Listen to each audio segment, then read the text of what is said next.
I sat at my parents' Thanksgiving table listening to my mother tell our relatives I was temporarily unemployed.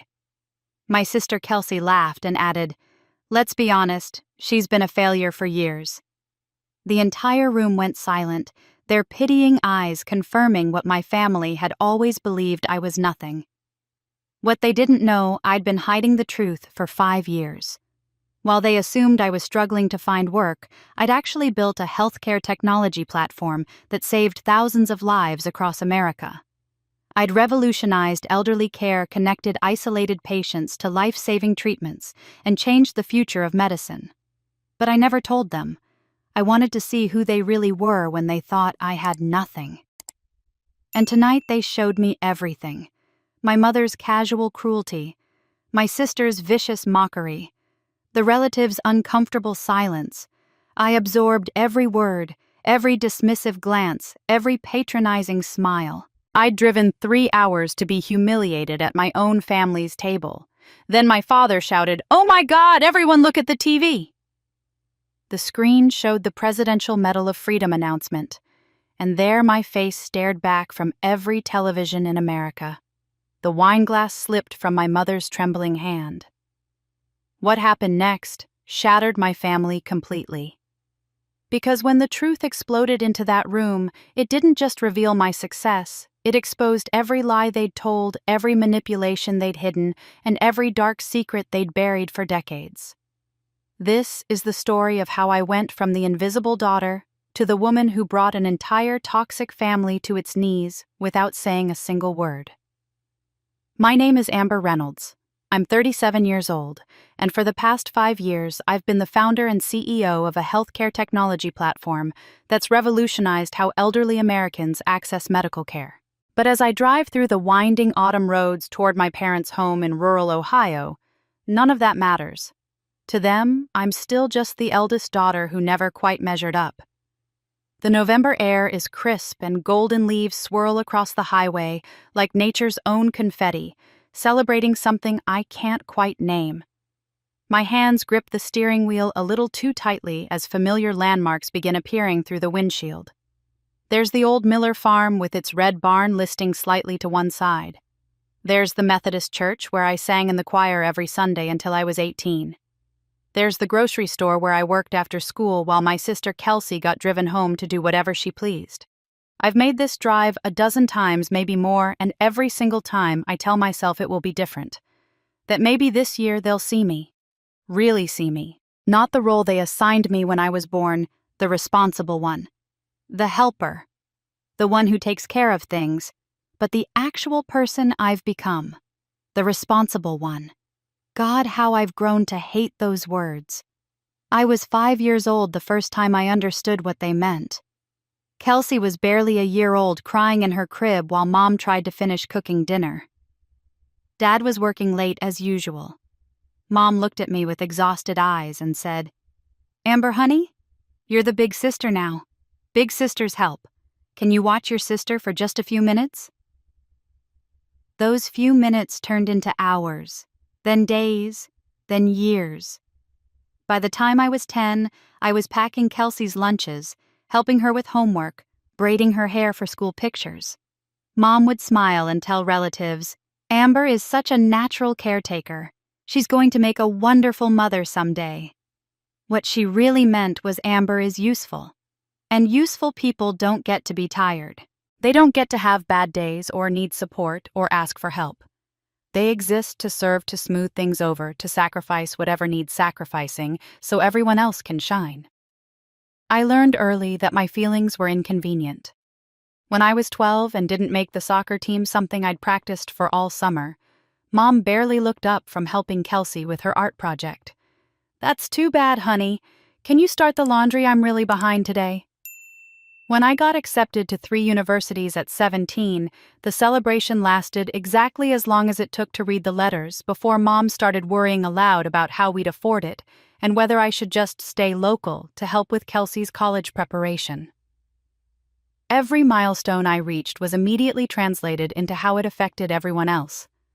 My achievements were never about me, they were about what they meant for the family, for Kelsey, for maintaining the careful balance where I remained useful but never quite special. The weight of these memories sits heavy in my chest as I take the exit toward my parents' subdivision. I know exactly what tonight will bring because it's the same thing every year brings. I'll arrive and Mom will hug me quickly before immediately asking if I can help set the table.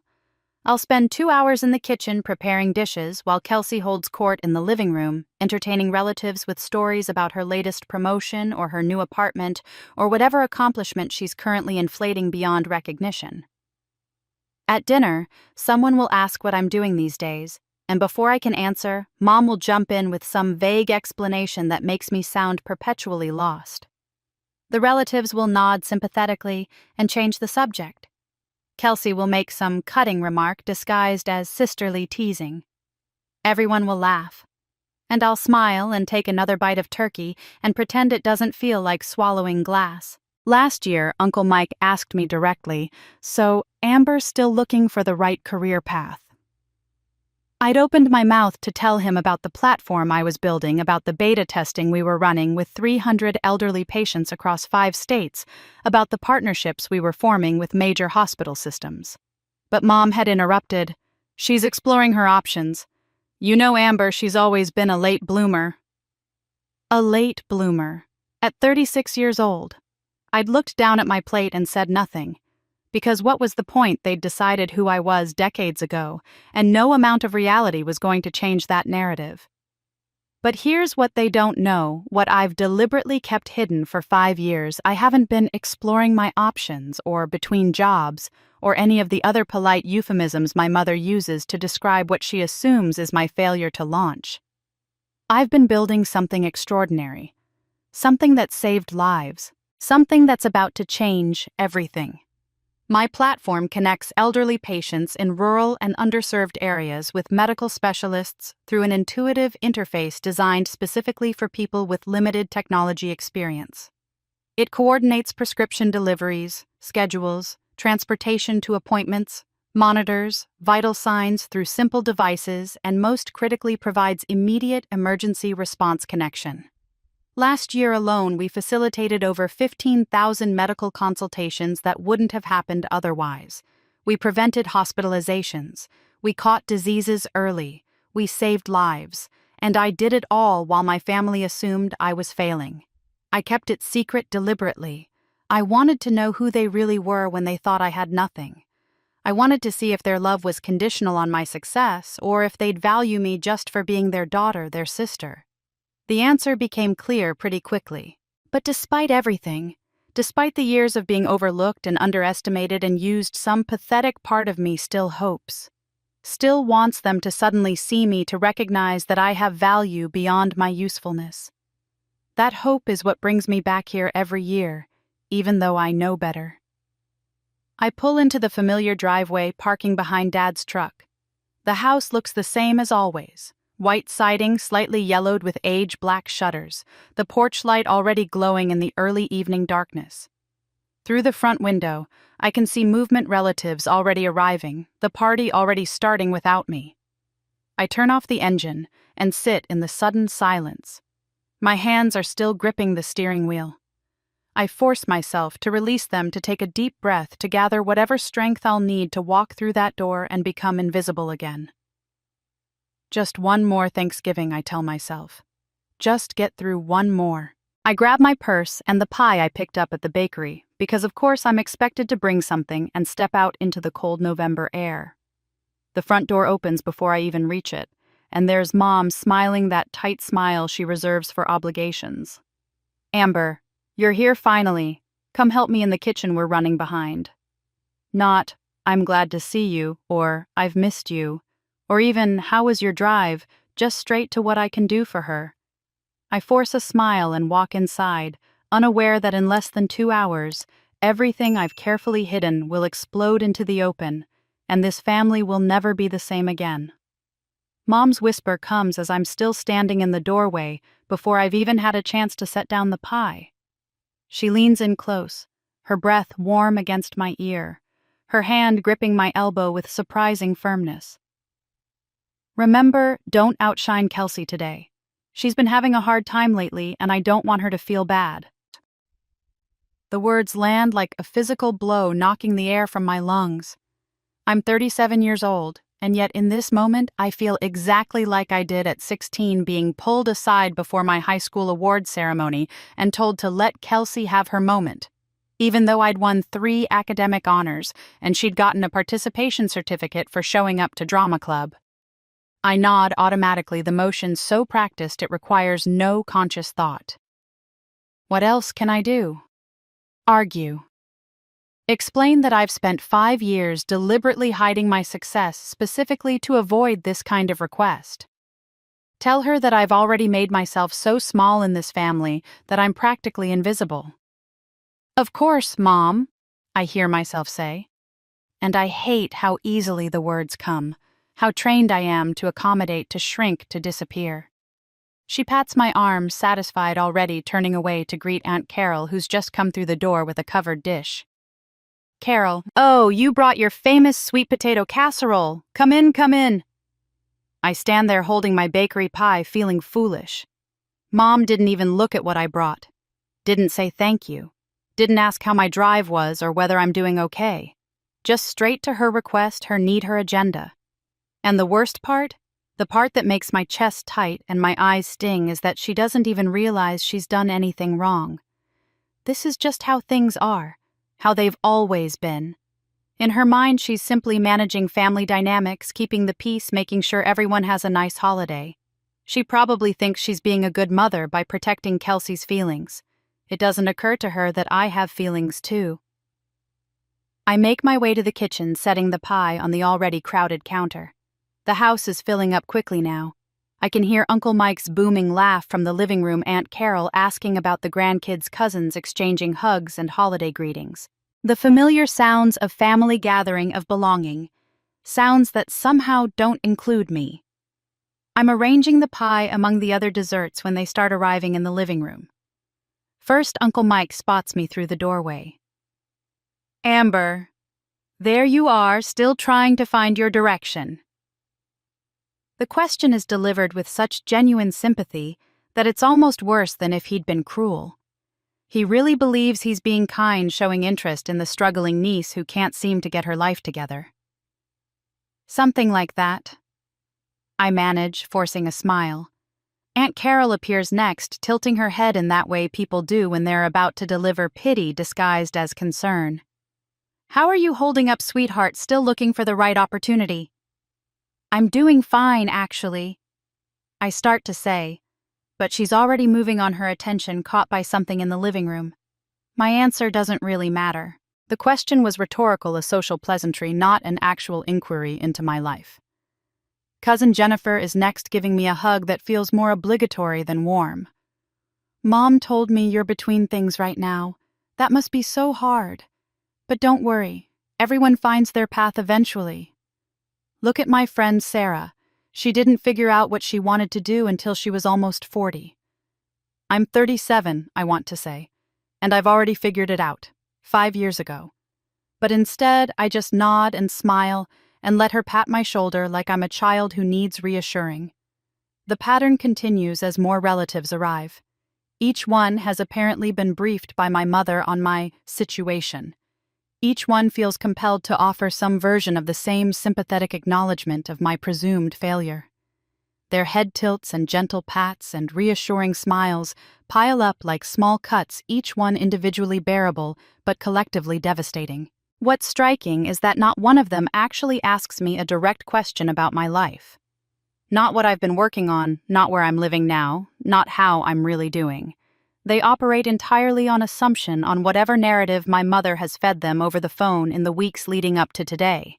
The assumption that I'm unsuccessful has calcified into fact through sheer repetition. It doesn't matter that it's not true. It doesn't matter that I could correct them. The story has been told so many times that it's become more real than reality itself. I retreat to the kitchen, unable to bear another pitying smile. At least here I can be useful. At least here my hands can stay busy while my heart quietly fractures. Mom is pulling dishes from the oven, her face flushed from the heat. Oh, good, you're here. Can you mash the potatoes? And someone needs to slice the turkey. Where did your father go? And we need the good serving dishes from the china cabinet, the ones with the blue trim, not the everyday ones. The requests come rapid fire, each one assumed to be my responsibility, not asked assigned. She doesn't say please or thank you. She doesn't acknowledge that I just drove 3 hours to be here. She simply expects my service the way you'd expect a hired caterer to do their job. I find the potato masher and get to work the repetitive motion oddly soothing. At least this is a task with clear parameters, a beginning and an end. At least here I know what's expected of me. Not too much butter, Mom says, glancing over my shoulder. You always make them too rich. I adjust accordingly, adding milk instead. Accommodating. Always accommodating. Through the doorway I can see the relatives settling into the living room, drinks in hand, laughing and chatting. Nobody comes to help in the kitchen. Nobody offers. It's simply understood that this is my domain, my role, my purpose. I'm halfway through the potatoes when I hear the sharp, distinctive click of expensive high heels on the hardwood floor. The sound slices through the ambient noise of conversation like a knife commanding attention. The living room goes suddenly noticeably quiet, then Mom's voice high and delighted. Kelsey, oh sweetheart, you look absolutely gorgeous. I don't need to look up to know what's happening. Kelsey has arrived, and with her arrival I become even more invisible than before. The real star of the show has entered, and everyone, including our mother, will now orbit around her like planets around the sun. I keep mashing potatoes, my jaw tight, and wait for what I know is coming next. I keep my eyes on the potatoes, but I can hear everything. The squeal of delight from Aunt Carol. Uncle Mike's appreciative whistle. The chorus of voices overlapping. Kelsey, you look amazing. That dress is stunning. Come here and give me a hug. My sister has perfected the art of the entrance. I'll give her that much. When I finally glance up, she's in the center of the living room, turning slowly like a model on a runway to show off her outfit. The dress is designer. I recognize the label from the distinctive cut, probably worth more than my car payment. Her hair is professionally styled, cascading in perfect waves over her shoulders. Her makeup is flawless, her jewelry carefully chosen to look expensive without being gaudy. She looks like success. She's always been good at that. Mom rushes over, pulling Kelsey into an embrace that lasts at least 3 times longer than the hug she gave me. Oh, sweetheart, I'm so glad you're here. Everyone look at my beautiful daughter. The possessive pronoun stings more than it should. My beautiful daughter. Singular. As if she only has one. Dad emerges from wherever he's been hiding and wraps Kelsey in a bear hug, lifting her slightly off the ground despite her heels. She laughs, a practiced musical sound. Daddy, you're going to wrinkle my dress. Can't help it, Princess. We missed you. Princess. He hasn't called me that since I was 6. Mom is already pulling out her phone. We need pictures. Everyone gather around Kelsey. Relatives cluster around my sister, arranging themselves for the perfect shot. Aunt Carol adjusts her position. Uncle Mike sucks in his stomach. Cousin Jennifer smooths her hair. Nobody looks toward the kitchen. Nobody suggests that maybe the other daughter should be in the family photo. I watch through the doorway, potato masher still in my hand, and feel like I'm observing my family through glass. Present, but separate. Visible, but unseen. Mom takes at least a dozen photos, directing people like a professional photographer. One more. Okay, now just the siblings, Kelsey, Jennifer, and Michael get together. She doesn't call for me. The omission isn't even conscious, I don't think. It simply doesn't occur to her that I might want to be included. I turn back to the potatoes and finish mashing them with perhaps more force than necessary. By the time we all sit down for dinner, Kelsey has been thoroughly celebrated. She's told everyone about her apartment renovation, her recent vacation to Napa, her new car. The relatives hang on every word as if she's describing a journey to the moon rather than ordinary life events that millions of people experience. We're barely halfway through the meal when she drops her news. So I have an announcement, she says, pausing dramatically for effect. I got promoted last week. The table erupts. Congratulations fly from every direction. Dad raises his glass. Mom actually tears up. "Oh, honey, we're so proud of you. Tell us everything," Aunt Carol demands. Kelsey launches into her story with practiced enthusiasm. She's moving from senior marketing coordinator to marketing strategy associate. New title, new business cards, new nameplate on her cubicle wall. I happen to know because I maintain a thorough understanding of the professional landscape, even in industries I don't work in, that this is essentially a lateral move. Same pay grade, same responsibilities, just repackaged with a trendier title. Her company did a restructuring 3 months ago. I read about it in the business journals. They shifted everyone's titles around to make the organizational chart look more modern without actually promoting anyone or increasing salaries. But Kelsey is selling it like she's been appointed CEO. They said I showed exceptional strategic thinking, she gushes, and that my vision aligned perfectly with the company's future direction. My boss told me I'm being groomed for leadership. The relatives murmur their approval. What a go-getter. What an achiever. What a success story. I take a bite of turkey and say nothing. What would be the point if I questioned any detail of her story? I'd immediately become the jealous sister who can't be happy for Kelsey's success. The bitter older sibling who tears others down. The family would close ranks around her, and I'd be the villain. So I stay silent, as I always do, and let her have her moment. But then Kelsey's attention turns to me, and I feel her gaze like a spotlight I never asked for. "So, Amber," she says, her voice dripping with false sweetness. "What about you? You still don't have a real job, right?" The table goes quiet. A few people shift uncomfortably in their seats. I meet her eyes across the table. She's smiling, but there's something sharp and satisfied in her expression. She knows exactly what she's doing. "I guess you're used to it by now," she continues, taking a sip of wine. "Some people are just late bloomers. Or maybe not bloomers at all." There's a beat of silence, and then Uncle Mike chuckles nervously. Someone else laughs.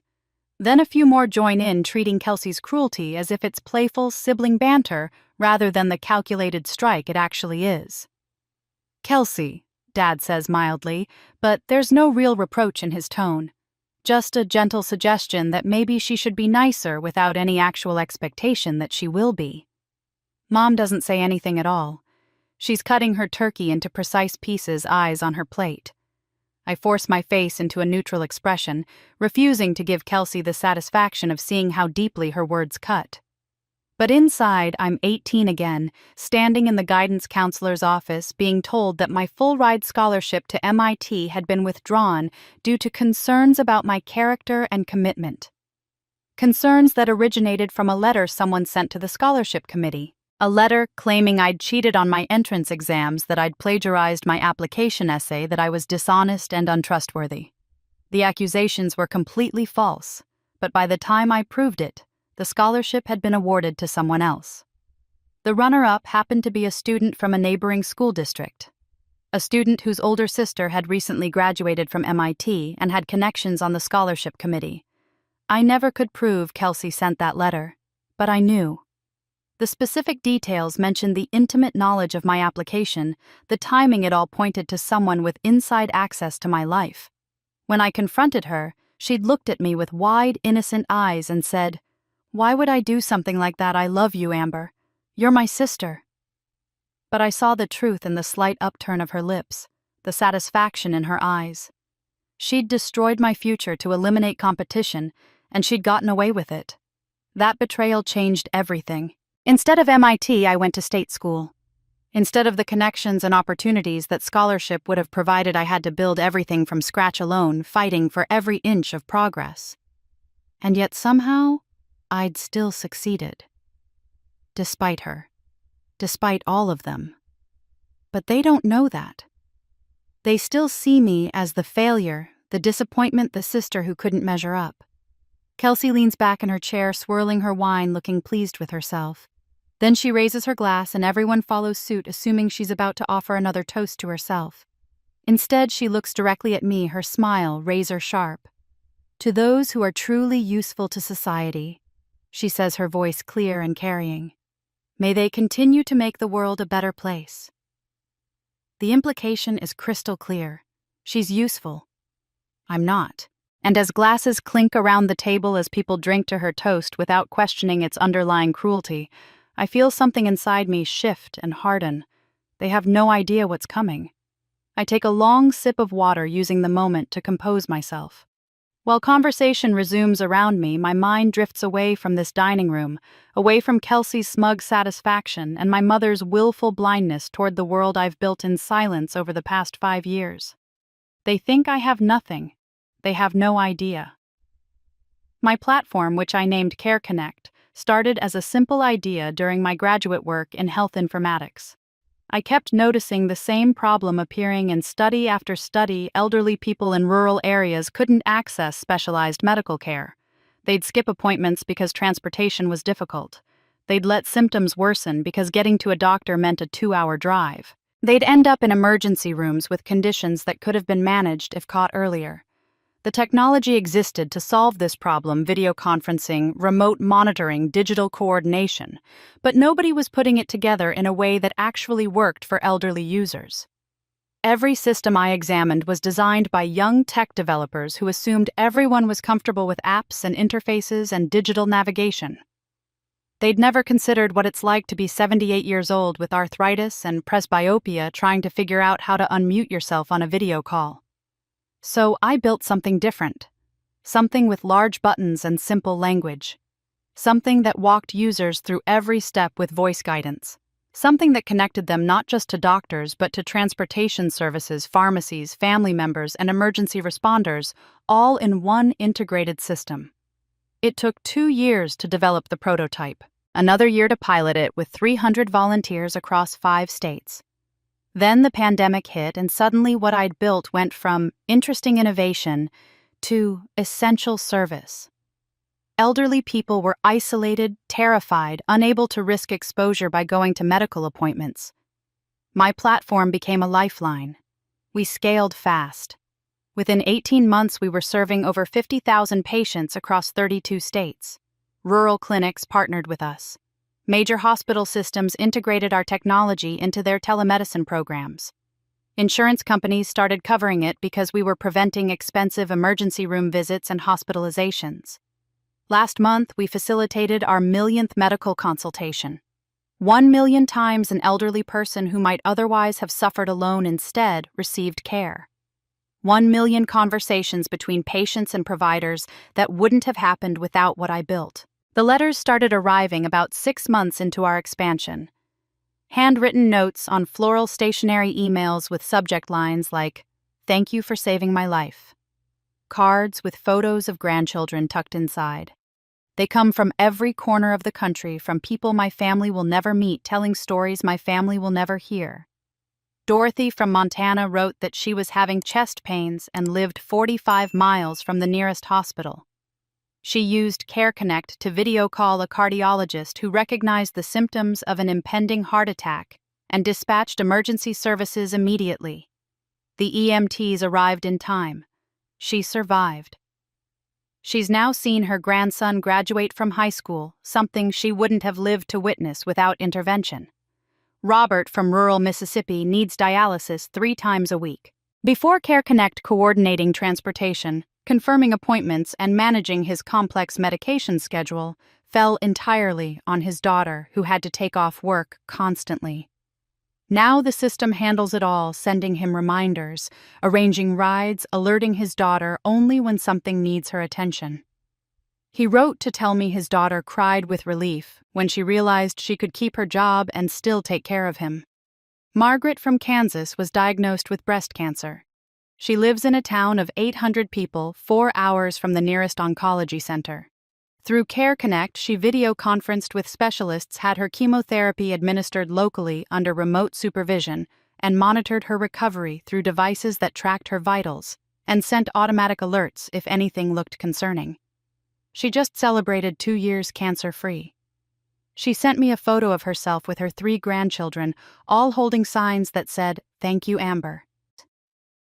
I keep these letters in a box under my bed.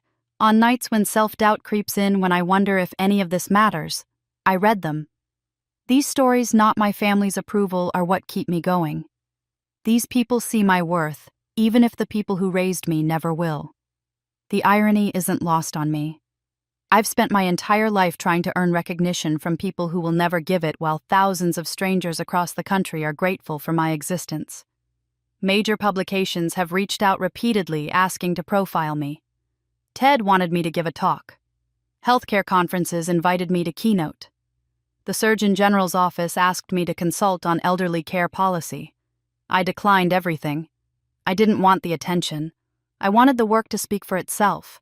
I wanted to know that what I built mattered because it helped people, not because it made me famous. But I'd be lying if I said there wasn't a small, petty part of me that kept this secret specifically so I could see who my family really was. So I could confirm what I'd always suspected, that their love was conditional. Their pride reserved only for the daughter who performed the role they'd assigned her. And tonight has certainly confirmed that. Around me, conversation continues. Kelsey is describing her office politics in exhaustive detail. Uncle Mike is offering unsolicited career advice to cousin Jennifer. Mom is fretting about whether the pie will be warm enough for dessert. I'm only half listening, my attention caught by the television in the corner of the living room. It's been on all evening, volume low, mostly ignored except for the occasional glance. Right now, it's showing some pre-recorded holiday programming, but across the bottom of the screen runs a news ticker: special announcement tonight, major healthcare innovation recognition, stay tuned. Something tightens in my chest. I've been getting cryptic messages from my assistant all week. Press inquiries that seemed more urgent than usual. Requests for statements and interviews that carried a strange energy. When I asked what was happening, she said only that I should be prepared for some attention, and that there would be an announcement soon.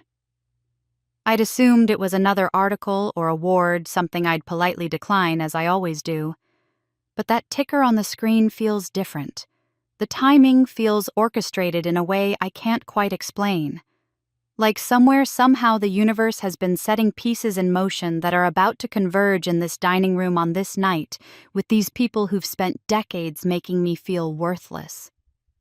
I try to dismiss the thought as paranoid fantasy, but there's an electricity in the air I can't quite shake. A sense of something building, gathering momentum, approaching like a storm on the horizon. The TV screen suddenly shifts. The holiday programming cuts out, replaced by a breaking news banner. The room doesn't notice at first. Everyone's too absorbed in their own conversations, their own small dramas. But I notice. And as the banner flashes across the screen, everything else seems to fade away. The breaking news banner holds my attention for just a moment before Mom's voice cuts through, pulling me back to the table. She's responding to something Aunt Carol asked, something I missed while I was focused on the television. "Oh, Amber." Mom says, her voice carrying that particular tone she uses when she's about to diminish me in public while pretending it's not diminishment at all. "Well, she's temporarily unemployed right now." The words land in the middle of the table like a grenade. Conversation stops. Forks pause halfway to mouths. Someone's wine glass freezes mid-sip. The sudden silence is deafening, broken only by the distant sound of the television and the ticking of the grandfather clock in the hallway. I feel every eye turned toward me, not with curiosity or concern, but with pity. That awful, suffocating pity that makes you feel like you're drowning in other people's sympathy. Mom continues filling the awkward silence, her words tumbling out in that way people do when they're trying to make something sound better than it is. She's just taking some time to figure out what she wants to do. You know how it is these days, the job market is so different than when we were young. Young people, they explore their options now. I'm 37, not exactly young, and I'm not exploring anything, but I say nothing. Just take another bite of mashed potatoes that suddenly taste like sawdust in my mouth. The pity intensifies. I can feel it radiating from every person at this table, wrapping around me like a wet blanket. Aunt Carol gives me a sympathetic smile that makes my skin crawl. Cousin Jennifer looks down at her plate, clearly uncomfortable. Uncle Mike clears his throat. "Well," he says, his voice booming with forced cheerfulness, "failure is a good teacher, isn't it? Some of the most successful people had to struggle first. He means well. I know he means well. That's what makes it so much worse. In fact, he continues warming to his subject. If you need some help getting back on your feet, Amber, I might be able to pull some strings. The sporting goods store downtown is looking for seasonal workers. It's not glamorous, but it's honest work. And Jim, he's the manager, he owes me a favor. I could put in a good word for you. The offer hangs in the air. Uncle Mike looks pleased with himself, proud of his generosity. Around the table, people are nodding approvingly, as if he's just offered me a tremendous gift, rather than suggesting I'm so unemployable that I need connections to get a minimum wage retail position. That's really kind of you, Mike, I hear myself say, my voice sounding distant to my own ears. I'll keep that in mind. You should take him up on it, Mom adds quickly. Really, Amber, you can't just keep waiting for the perfect opportunity to fall into your lap. Sometimes you have to start somewhere, even if it's not what you imagined. As if I've been sitting idle waiting, doing nothing. As if I haven't built something extraordinary from the ground up through sheer determination and countless sleepless nights. As if my worth can be measured by their ability to understand what I do. The pity in their eyes is almost unbearable. It's worse than contempt, worse than anger, worse than indifference. They genuinely believe they're looking at a failure. A cautionary tale. The daughter who never quite figured it out. I feel the familiar shame creeping up my neck, hot and uncomfortable, even though I know that I have nothing to be ashamed of. But shame doesn't care about logic. It's been programmed into me through decades of moments exactly like this one, where my family's perception of my failure becomes more real than any actual success I might have achieved. My hands tremble slightly as I grip my napkin in my lap. I focus on keeping my face neutral, on not letting them see how deeply this cuts. I've had years of practice at this particular performance. Then Kelsey's voice cuts through the tension with the precision of a surgical knife. Oh, don't say temporarily, she says, laughing. Let's be honest here. She's been unemployed for years. This isn't a temporary situation. This is just who Amber is. She takes a sip of wine, her eyes glittering with satisfaction over the rim of her glass. Some people are meant for success and some people just aren't. It's not a judgment, it's just reality. There's a beat of horrified silence and then someone laughs, a nervous, uncomfortable chuckle. Then another person joins in and another until scattered laughter ripples around the table like a wave. They're treating Kelsey's cruelty as if it's amusing observation rather than calculated humiliation. Dad makes a weak attempt at intervention. Kelsey, that's not nice. But there's no real force behind his words, no actual expectation that she'll apologize or take it back. Just a mild suggestion that maybe she could be slightly less obvious about her contempt. Kelsey shrugs, unbothered.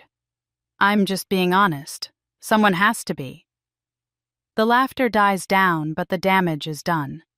The judgment has been rendered, and nobody at this table is rushing to my defense. Nobody is questioning Kelsey's assessment. Nobody is suggesting that maybe, just maybe, they don't actually know anything about my life. They've decided who I am, and no amount of reality will change that narrative. I sit in the middle of this scene, this symphony of humiliation performed by my own family, and feel something inside me crystallize.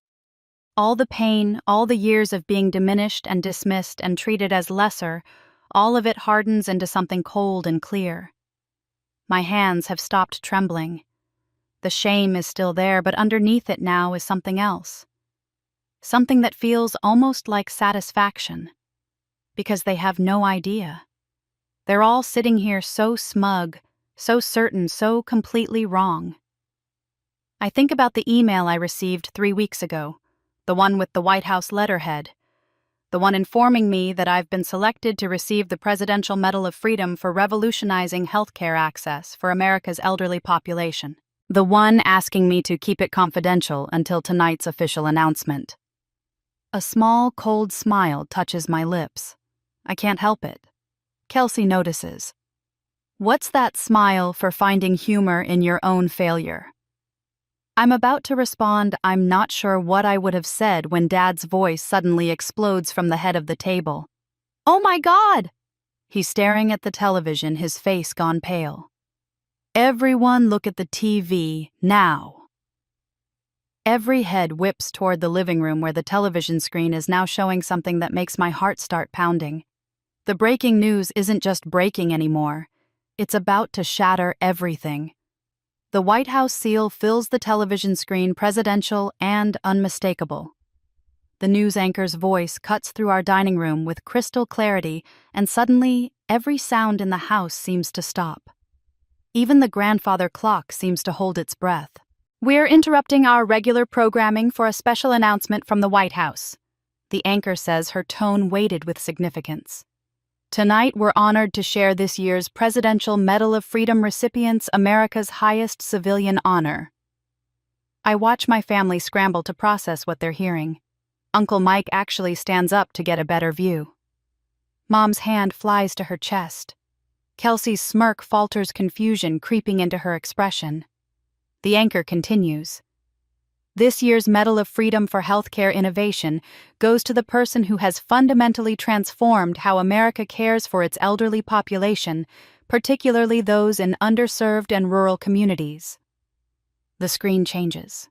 My interface appears, the one I designed with its large buttons and intuitive layout, the one that thousands of elderly Americans now use daily. The Care Connect logo fills the screen, and I can see people at the table leaning forward, squinting, trying to understand what they're looking at.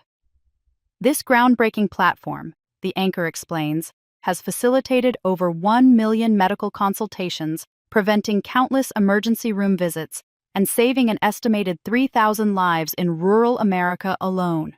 It has been called the most significant advancement in elderly healthcare access in a generation." I see recognition beginning to dawn on a few faces. Aunt Carol's eyes widen. Dad's mouth opens slightly.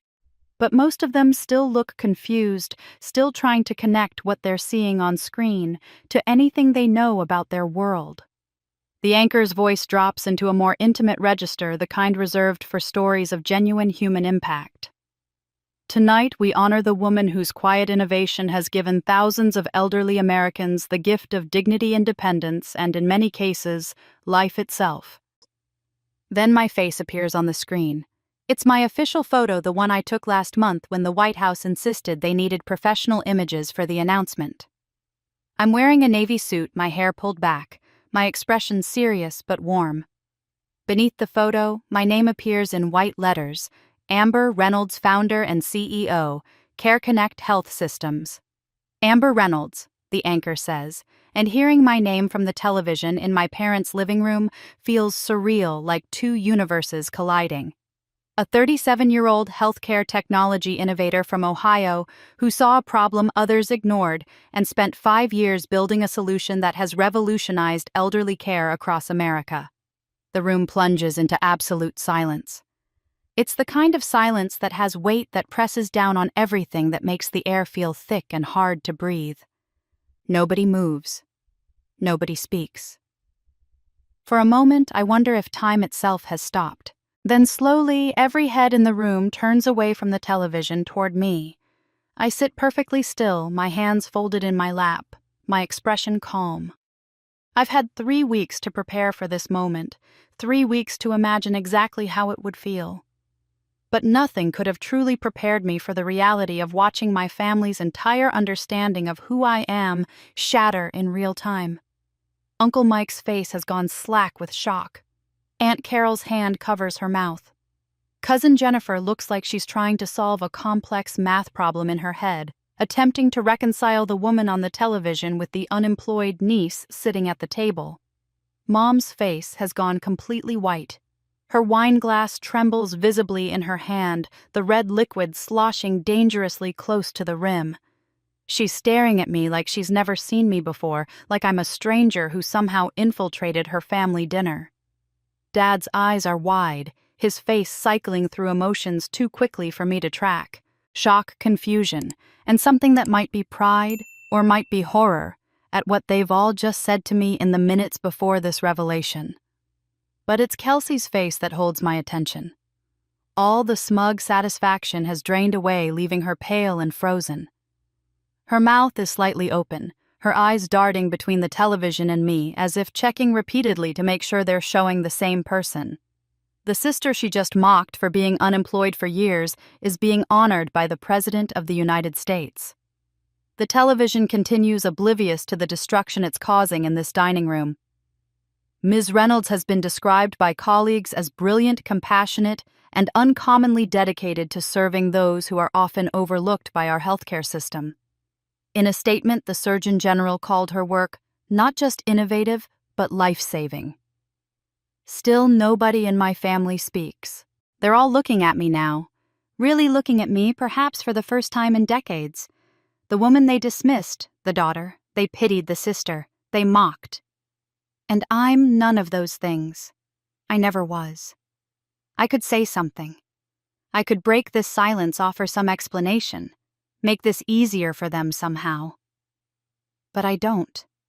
I sit in the weight of this moment and let them feel the full force of their own wrongness. Let them really understand how profoundly they've misjudged me. The pain of being humiliated just minutes ago is still fresh, still raw. Kelsey's laughter still rings in my ears. Uncle Mike's offer of retail work still stings. Mom's casual dismissal of my worth still burns. And now all of that pain collides with this moment of revelation, creating something they cannot swallow, cannot dismiss, cannot explain away. There's no spinning this, no reframing it, no way to pretend they knew all along, or that this is somehow less significant than it is. The Presidential Medal of Freedom, the highest civilian honor in America. Given to me for work they didn't know existed, for accomplishments they never imagined I was capable of, for a life I built entirely outside their awareness while they assumed I was failing. I meet Mom's eyes across the table. For 37 years, she's looked at me with a mixture of mild disappointment and benign neglect. But now in this moment, I see something different. Something I've never seen before in all my years of being her daughter. Recognition. Real recognition. Not of the role she assigned me or the narrative she constructed, but of who I actually am. Her wine glass trembles harder. The red liquid sloshes over the rim drops of it, falling onto the white tablecloth like blood.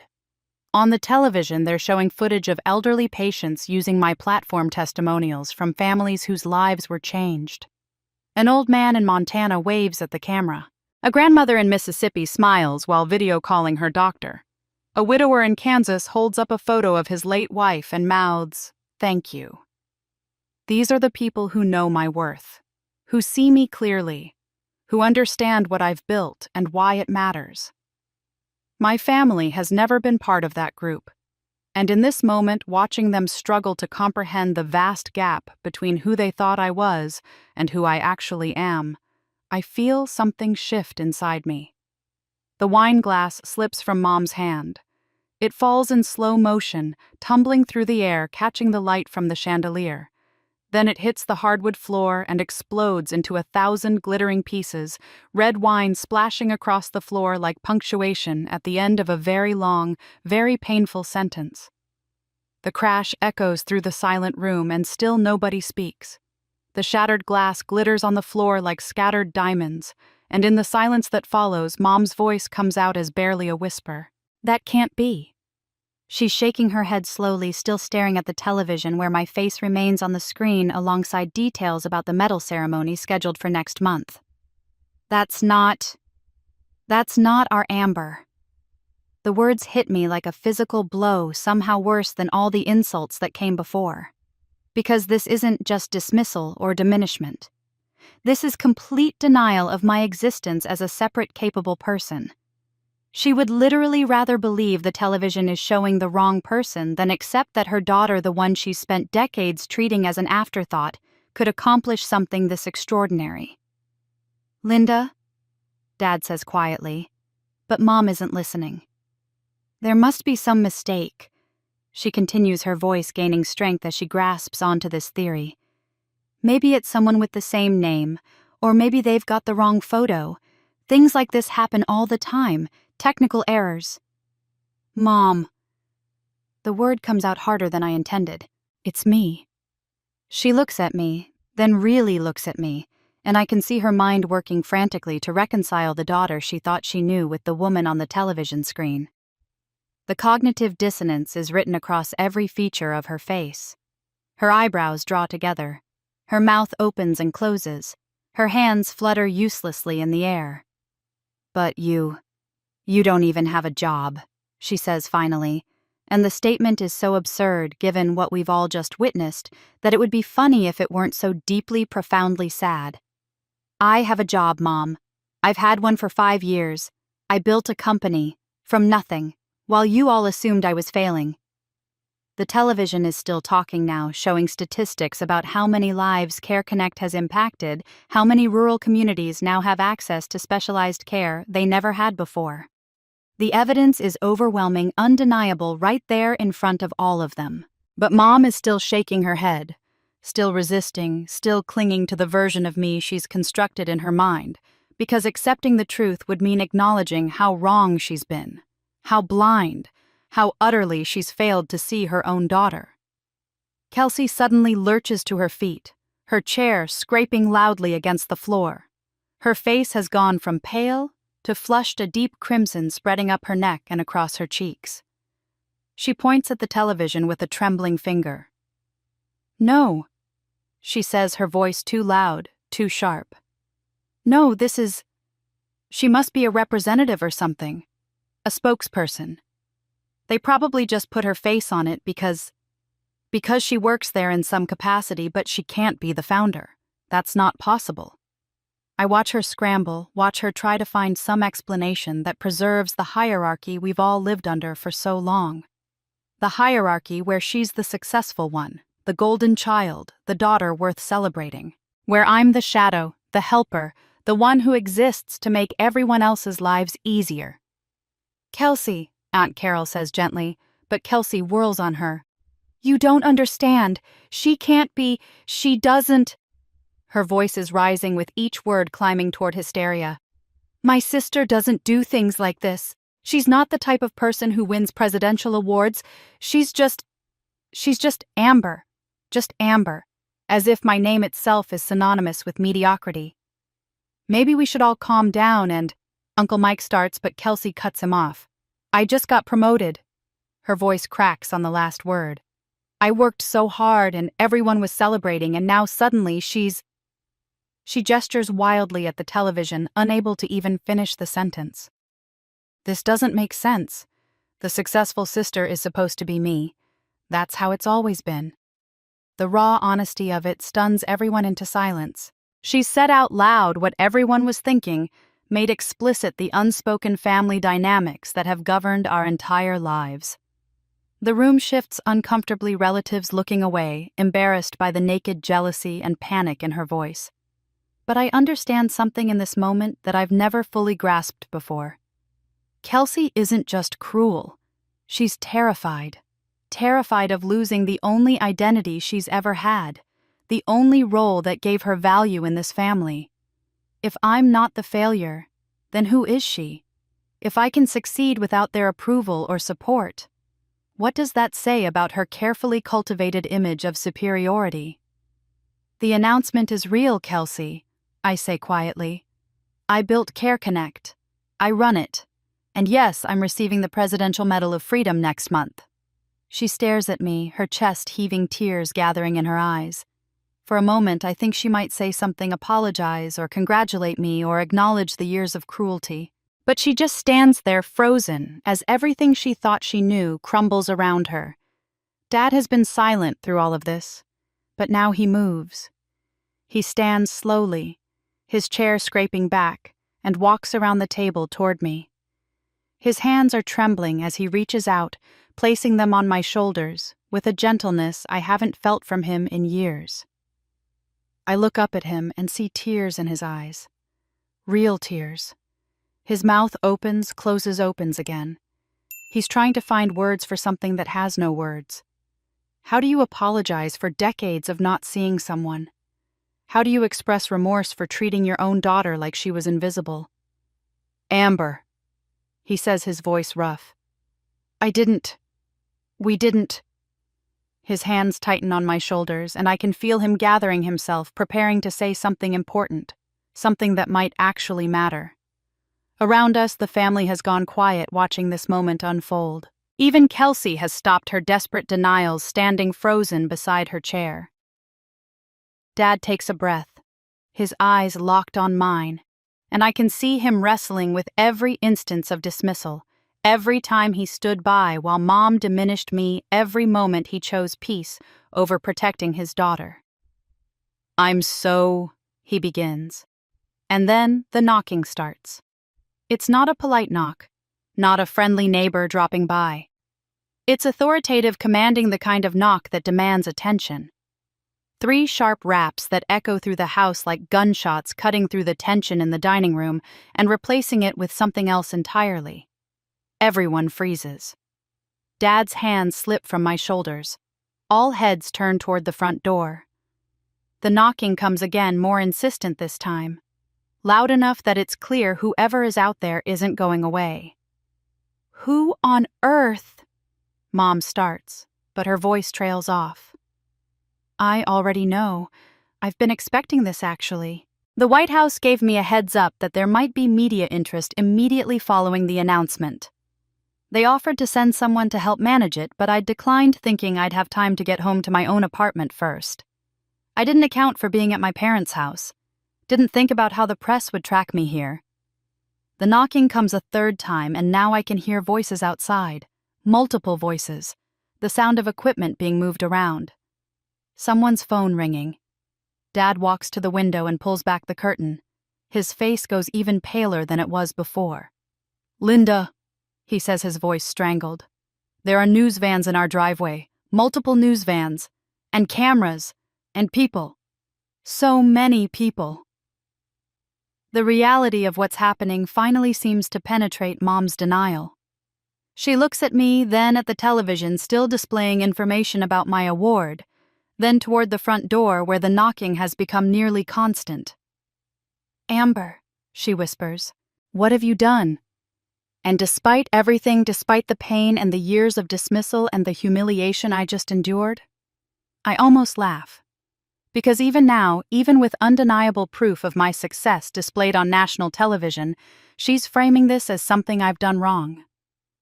The knocking intensifies, and a voice calls out, clear and professional. "Ms. Reynolds."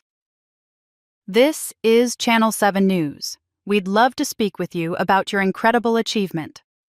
Dad opens the door to reveal not just the news crew, but what looks like half the neighborhood gathered on our front lawn. Camera lights illuminate the early evening darkness, turning our quiet suburban street into something resembling a movie premiere. 2 journalists stand directly at the threshold, professionally dressed, microphones in hand, their faces bright with barely contained excitement. "Ms. Reynolds?" the woman in front says, extending her hand. "I'm Sarah Chen from Channel 7 News, and this is my colleague Marcus Williams.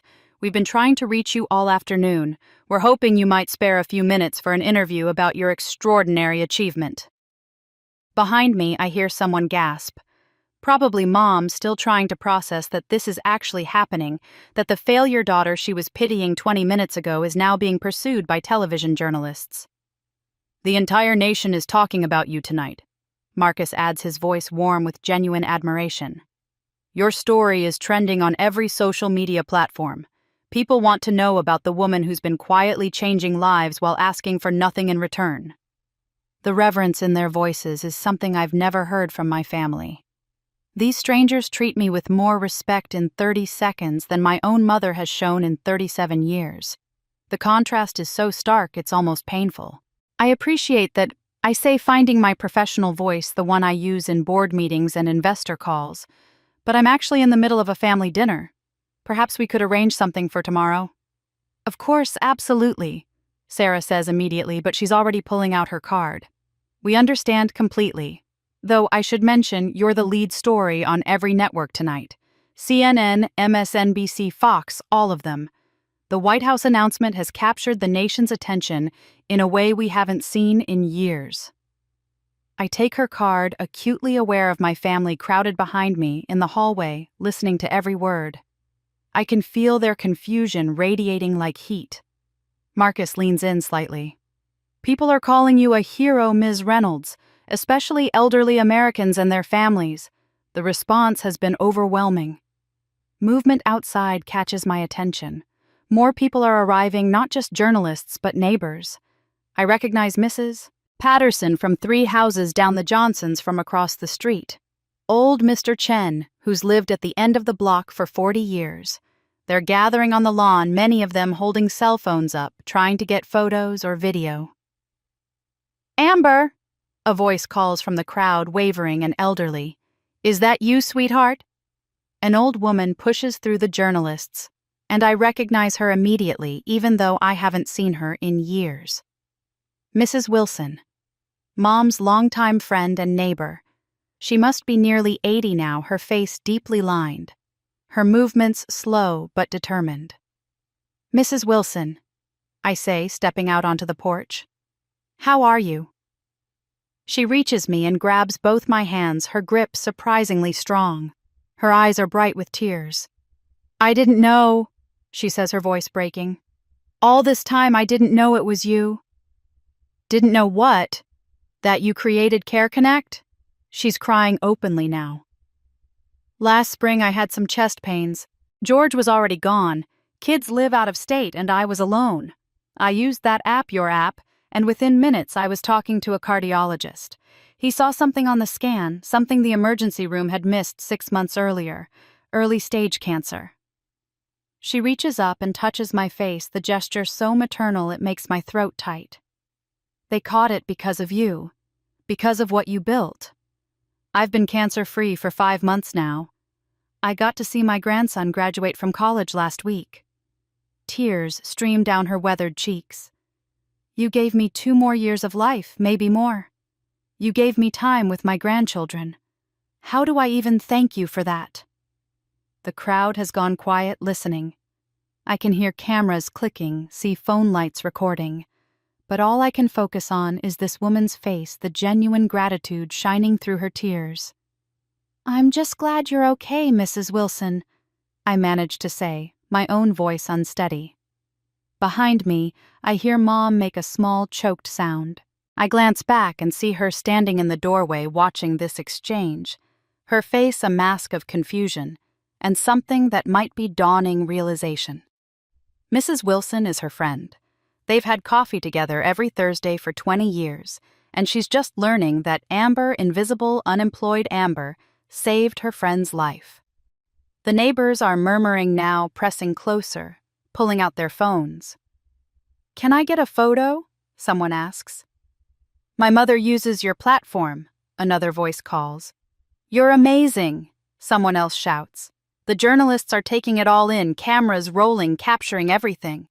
This isn't just a story anymore, it's a moment." I'm trying to graciously accept the attention to thank people for their kind words when I hear Kelsey's voice cut through the noise. "Excuse me," she says, pushing past Mom to stand beside me on the porch.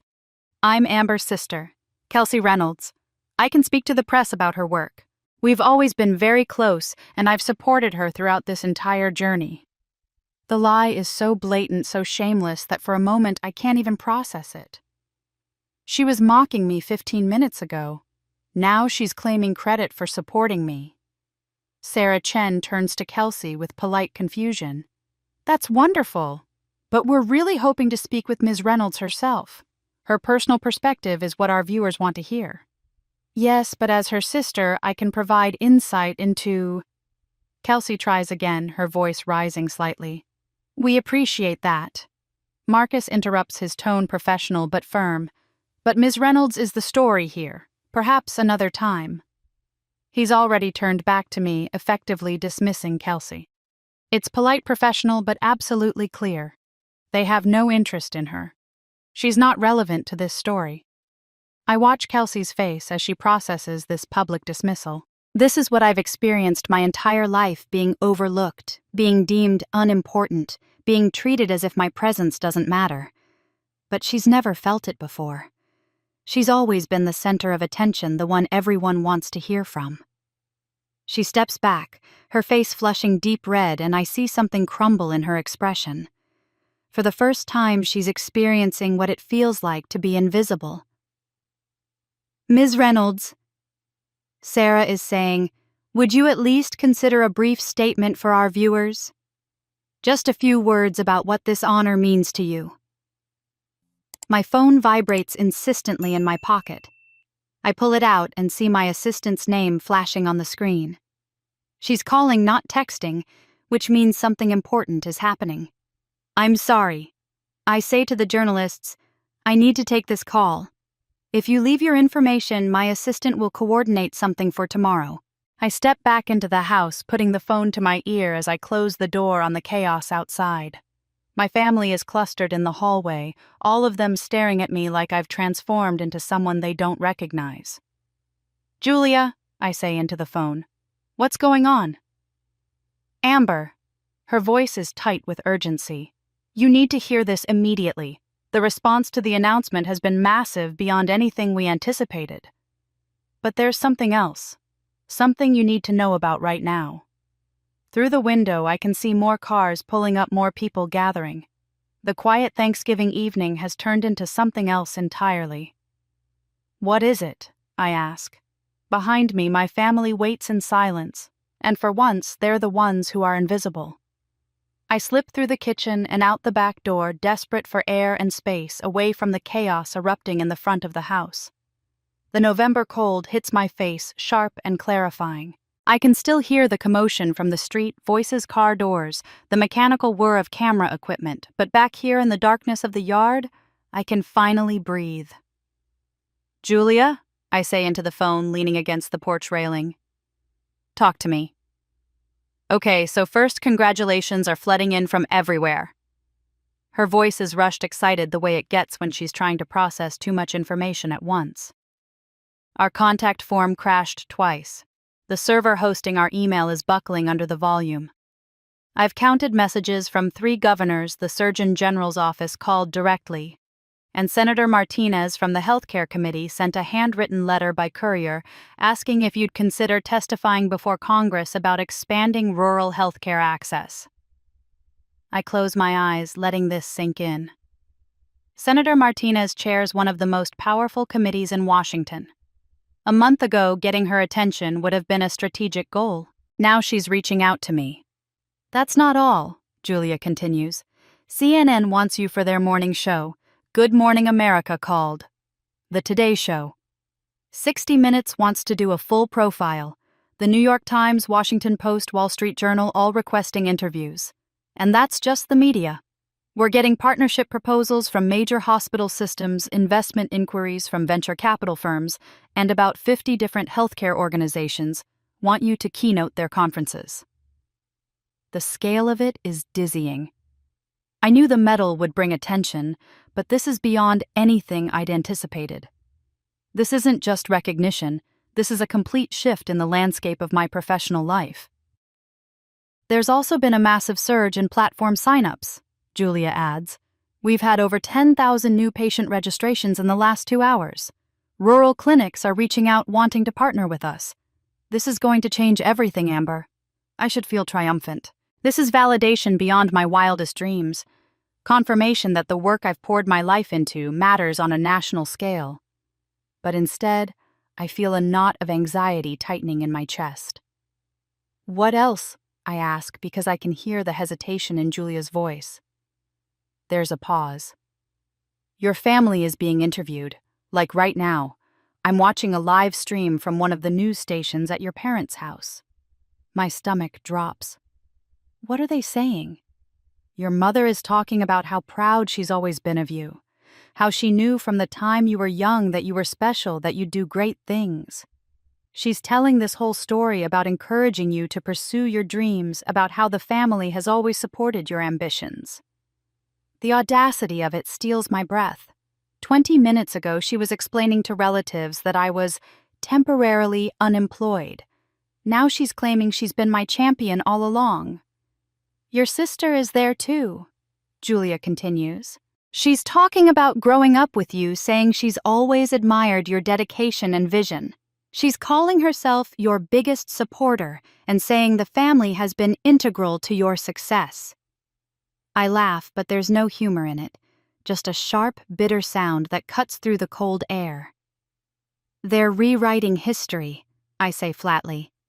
In real time, Julia confirms. And people are buying it. The comments are full of people saying how nice it is that you have such a supportive family, how important family is to success, asking your mother for parenting advice.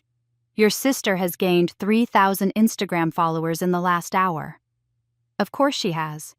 Kelsey has always been good at capitalizing on opportunities, at positioning herself in the spotlight. The difference is that usually she's leveraging her own achievements, fabricated though they may be. Now she's leveraging mine. There's more, Julia says, her voice dropping. Reporters are asking your family for childhood photos, stories about your upbringing, quotes about your character. Your mother mentioned she has boxes of memories she'd be happy to share. One journalist asked if your family would be willing to appear on a daytime talk show to discuss raising a presidential medal recipient. The parasites are already attaching themselves, I think. Already figuring out how to monetize their relationship to me. My success is becoming their commodity. What do you want me to do? Julia asks. I can issue a statement, set some boundaries, make it clear that... No, I interrupt. Not yet. Let them talk. Let them show everyone exactly who they are. There's a pause. Julia knows me well enough to hear the cold calculation in my voice. Amber, are you sure if we let this narrative build, it'll be harder to correct later? I'm sure. Just document everything. Keep recordings of what they're saying. We might need it. Okay, she says slowly. But be careful. I've seen this before. When someone suddenly becomes visible, everyone around them wants a piece. Family can be the worst because they feel entitled. As if summoning her words into reality, my phone buzzes with an incoming text. I glance at the screen and see a message from someone I don't have saved in my contacts, but I recognize the number. It's from an entrepreneur I met at a healthcare conference 2 years ago, someone who's built multiple successful companies and knows exactly how these situations unfold. The message is short. Congratulations, but be careful. When light shines on you, shadows also become visible. Protect yourself. The warning settles cold and heavy in my stomach. I've spent 5 years building Care Connect with integrity, with careful attention to every detail, every regulation, every ethical consideration. My company's finances are transparent. My partnerships are legitimate. There's nothing in my professional life that wouldn't withstand scrutiny. But my family, they're messy, impulsive, desperate, and now apparently willing to lie on national television about their role in my life. What else might they do? What other ways might they try to exploit this situation? I'm still processing this thought when another text comes through. This one is from Kelsey. Sis, we need to talk. Now. The audacity is almost impressive. She spent dinner mocking me, calling me unemployed, for years laughing at my supposed failure. Now, less than an hour after discovering the truth, she wants to talk. She wants something. They all want something. I stare at the message, my finger hovering over the screen. Every instinct I have, the instinct that's been trained into me over 37 years of being the accommodating daughter, the helpful sister, the one who puts everyone else's needs first, tells me to respond, to be available, to make this easy for her. But I've spent tonight being humiliated by these people. I've watched them pity me, dismiss me, laugh at my presumed failures. I've heard my mother tell relatives I'm unemployed. I've heard my sister call me useless to society. And now they want to talk. Now they need me. Julia's voice comes through the phone patient. Amber, you still there? Yeah, I say. I'm here. What do you want to do about the interviews? We need to give the networks an answer. Through the back window of the house, I can see movement. Shadows passing back and forth. My family probably planning their next move, figuring out how to position themselves in this new reality where the daughter they dismissed is suddenly the most important person in the room. Schedule them, I tell Julia. All of them. But on my terms, my timeline. And, Julia, make sure every interview happens away from my family. I speak for myself. Got it, she says, and I can hear the approval in her voice. Anything else? My phone buzzes again. Another message from Kelsey, more insistent this time. Please, I'm serious. We really need to talk. I look at those words at the barely concealed desperation in them, and something cold and clear crystallizes inside me. Yeah, I tell Julia. One more thing. Whatever my family says in these interviews tonight, I want transcripts of all of it. Every word. Consider it done. I end the call and stand in the darkness of the backyard, my phone glowing in my hand, Kelsey's messages waiting for a response I'm not ready to give. Inside the house, through the windows, I can see my family moving around, animated, energized in a way they never were when they thought I was nobody. My phone buzzes one more time. Amber, please. I stand in the cold darkness for another moment, watching my breath fog in the November air before I finally turn and walk back inside. The house feels different now, charged with a new energy that has nothing to do with family warmth and everything to do with opportunity and calculation. Kelsey is waiting just inside the kitchen door, her arms wrapped around herself, her earlier confidence stripped away to reveal something more vulnerable underneath. When she sees me, relief flashes across her face, quickly followed by something that might be shame. Can we go somewhere private? She asks, her voice, low eyes darting toward the living room, where I can hear Mom's voice rising and falling, still talking to someone, probably more journalists or neighbors, hungry for details about the newly famous daughter. I don't say anything, just walk past her onto the side porch, a small enclosed space that's always been too cold to use this time of year. She follows, closing the door behind us. The sudden quiet is almost jarring after the chaos of the last hour. Kelsey starts talking immediately, the words tumbling out like she's rehearsed them but can't quite control their delivery. I'm sorry. I am. For what I said at dinner, for how I've treated you, for everything. I cross my arms and lean against the porch railing, saying nothing. I've heard Kelsey's apologies before. They always come with conditions. She notices my silence and rushes to fill it. I know that probably sounds hollow right now, and I get that, but you have to understand your life has changed now. Everything is different for you. And I'm happy for you, I really am, but... She pauses, and here it comes, the real reason for this conversation. I need a chance too. There it is. Not even 5 minutes into her apology, and we've already arrived at what she wants from me. The apology wasn't about remorse or healing or acknowledging the years of cruelty. It was a preamble, a way to soften me up before making her request. I've seen variations of this my entire life. The sudden kindness before asking for a favor. The brief acknowledgement of wrongdoing followed immediately by an explanation of why actually she's the real victim here. The performance of regret that somehow always ends with me being asked to give something. What kind of chance? I ask, my voice flat. She exhales, relief evident that I'm at least engaging. I'm drowning, Amber. My job, the promotion I mentioned. It came with a pay cut. They restructured the whole department and I took the new title because I thought it would look good on my resume, but I'm making less money than before and my rent just went up and I have credit card debt from... She stops, swallowing hard. I'm $20,000 in debt. Maybe more. I stopped opening the statements.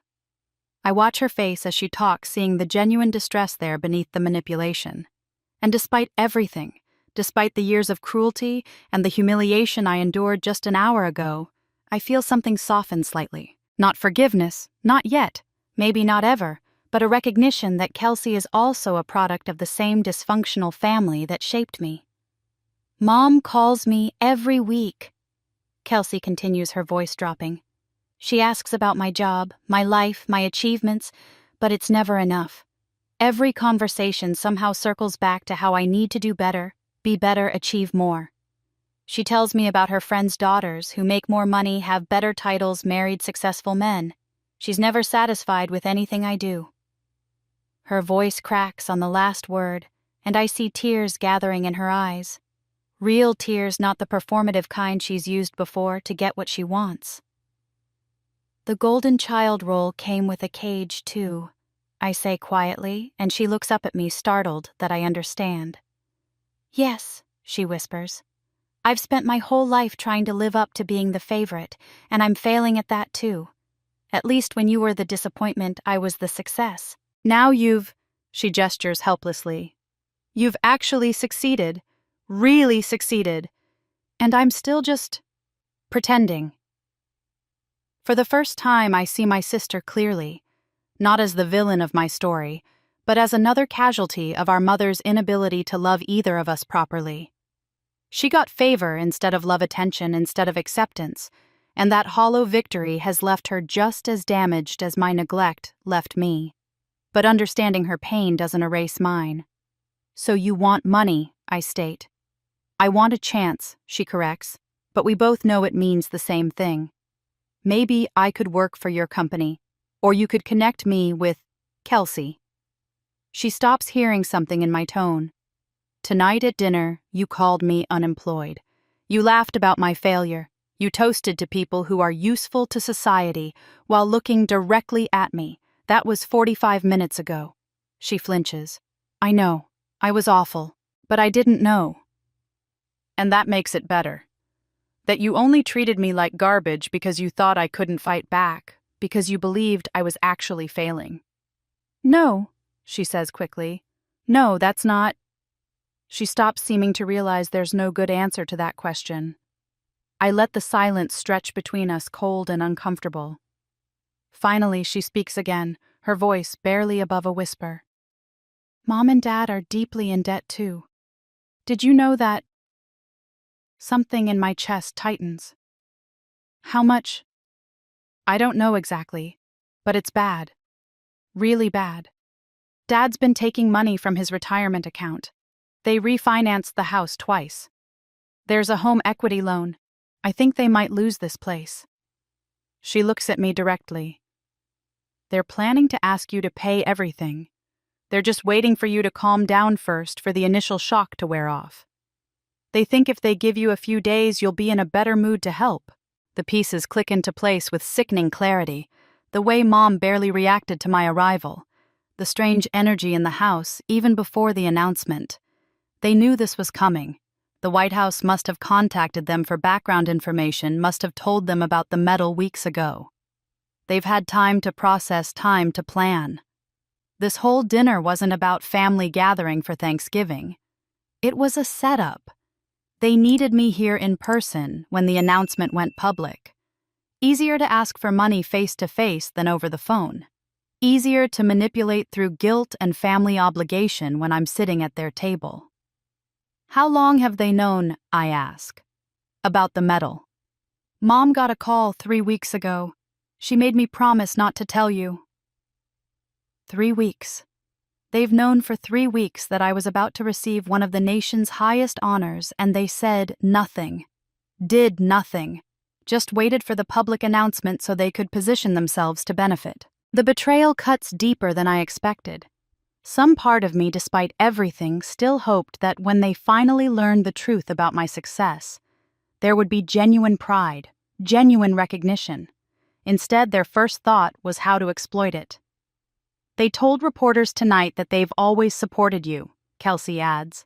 Mom's telling this whole story about encouraging your dreams. It's all lies, Amber. You know it, I know it. But they're selling it, and people are believing it.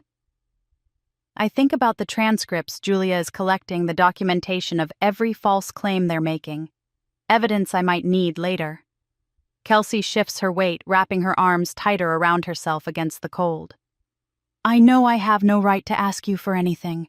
I know I've been horrible. But I'm telling you this because... She pauses, and when she speaks again, her voice is shaking. Because you should know what you're walking into. They're going to come at you hard. Mom's already planning the conversation, practicing what she'll say. Why are you telling me this? She looks at me, and for once there's no performance in her expression. Just exhaustion. Because I'm tired, Amber. I'm so tired of being part of this family's games. And because you deserve to know the truth, even if I've never given you that before. We stand in silence for a moment, our breath fogging in the frigid air. From inside the house, I can hear Mom's laughter, bright and false, performing for whatever audience she's captured now. Kelsey looks down at her feet, and when she speaks again, her voice drops to barely a whisper. And there's something else. Something bigger than the debt. Bigger than tonight.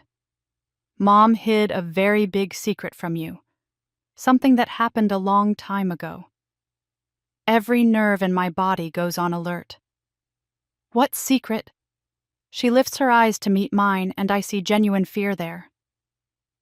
The MIT scholarship. The one you lost when you were 18. She swallows hard. It wasn't just me who destroyed that opportunity. It was Mom. She was behind all of it. The MIT scholarship. The words hit me like a physical blow, and suddenly I'm 18 again, sitting in my childhood bedroom with that letter in my hands, trying to understand how everything I'd worked for had just vanished. What do you mean Mom was behind it? My voice comes out harder than I intended, sharp with a pain I thought I'd buried years ago. Kelsey looks at me with something that might be pity or might be relief at finally unburdening herself of this secret. The scholarship you lost, you didn't lose it, Amber. You turned it down. Mom convinced you to. That's not what happened, I say automatically, but even as the words leave my mouth, memories are surfacing, puzzle pieces I've kept in separate boxes, suddenly trying to fit themselves together. I was disqualified. There were accusations that I'd cheated, that my essay was plagiarized. Before that, Kelsey interrupts. Before any of that happened. Think back. What happened first? And suddenly, I'm remembering. The conversation in the kitchen on a Saturday morning in March. Mom sitting at the table with coffee, her face serious, her voice gentle but urgent. The way she reached across and took my hand, her eyes filling with tears as she told me about Dad's diagnosis. She told me Dad had cancer.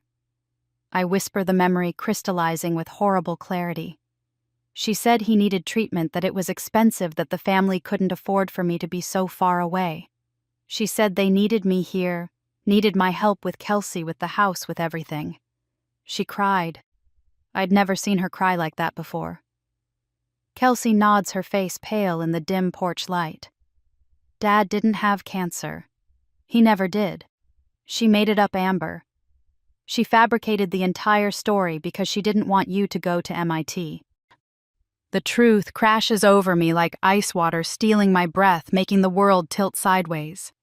I grip the porch railing, needing something solid to hold on to, as everything I thought I understood about that time rearranges itself into a new sickening pattern. I called MIT myself. I continue, the memory flowing now like blood from a reopened wound. I told them I needed to decline the scholarship for family medical reasons. They were so kind about it. They said they understood that family comes first, that they hoped everything would work out. My voice breaks. I gave it up voluntarily. I thought I was doing the right thing. I thought I was being a good daughter. I know, Kelsey says softly. I was 14. I watched it happen. I saw how she manipulated you, how she played on your sense of responsibility. And then after you'd already turned it down, after it was too late, that's when the accusations started surfacing.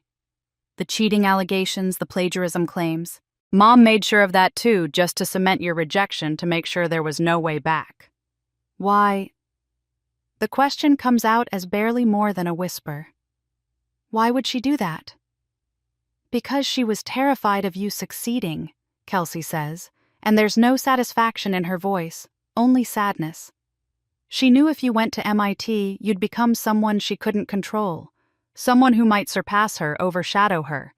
She needed you, small needed you manageable, and she needed me to be the successful one because that was something she could take credit for, could bask in. Your success would have been yours alone. She couldn't allow that. I'm shaking now, trembling with rage and grief and a sense of betrayal so profound it feels like it might crack me open. All these years I blamed myself for not fighting harder against the accusations. I blamed bad luck, bad timing, maybe even Kelsey for the sabotage. But I never suspected Mom, never imagined that my own mother would actively, deliberately destroy my future.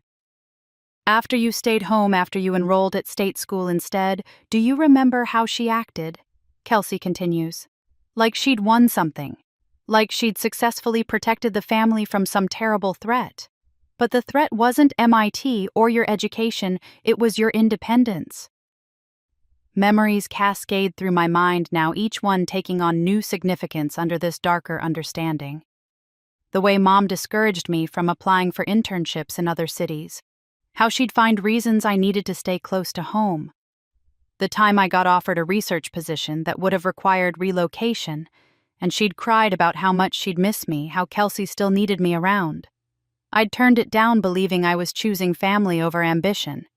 But I wasn't choosing. I was being manipulated. It wasn't just the scholarship, I say slowly, realization dawning. There were other things, other opportunities that mysteriously fell through or that I talked myself out of because family needed me here. Kelsey nods. The research position, the fellowship in Boston, that job offer from the healthcare company in California. Every time something could have taken you away, suddenly there was a family crisis. Suddenly you were needed at home. I think about the years I spent commuting to state school while living at home to help out.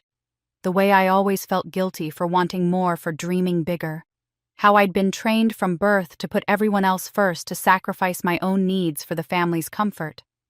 It wasn't just neglect or favoritism. It was systematic, intentional, calculated. She did more than you know. Kelsey adds, her voice dropping. More than I know, probably. I only found out about some of this because I overheard phone conversations, found letters she'd hidden. There might be other things, Amber. Other moments in your life where doors closed and you thought it was bad luck or your own failure, but it was her. You should be careful. You should ask yourself what else she might have done. The implications stretch backward through my entire life like cracks spreading through glass. How many crucial moments were influenced by Mom's invisible hand? How many times did I fail to achieve something, not because I wasn't good enough, but because she made sure I couldn't succeed? The weight of it is crushing. I built Care Connect despite her, but how much further could I have gone without her sabotage? What kind of person might I have become if I'd been allowed to grow without someone actively pruning back my potential? Why are you telling me this now? I ask Kelsey. She meets my eyes and I see genuine remorse there. Because you're about to walk back into that house and face them, and you deserve to know who you're dealing with. Because I've been complicit in her games for too long and I'm done. And because... Her voice cracks. Because you deserved better, Amber. You always deserved so much better than what this family gave you. The back door opens suddenly and Dad steps out onto the porch. His face is grave, his expression unreadable in the shadows. He looks between Kelsey and me, clearly sensing the tension, the weight of whatever conversation he's just interrupted. Amber, he says, his voice carefully neutral. Your mother wants to talk to you. We need to have a family discussion. In the living room. Now. The word now carries weight expectation. The same tone he's used my entire life when the family needed something from me, when my own needs were about to be subordinated to everyone else's comfort. But I'm not the same person I was an hour ago. I'm not the same person I was 18 years ago when I gave up MIT because I believed my father was dying. Kelsey and I exchange a look and I see understanding pass between us. Whatever is about to happen in that living room, whatever Mom has planned, I'm walking in with my eyes open. I'll be right there. I tell Dad, my voice steady, despite the storm raging inside me. He nods and goes back inside, leaving Kelsey and me alone in the cold again. Be careful, she whispers one more time. I take a deep breath, feeling something harden inside me, something that's been soft and vulnerable for far too long. Then I walk toward the door, toward whatever confrontation awaits, carrying the weight of newly understood betrayals and the cold, clear certainty that nothing will ever be the same again. I follow Dad into the living room, acutely aware of Kelsey trailing behind me.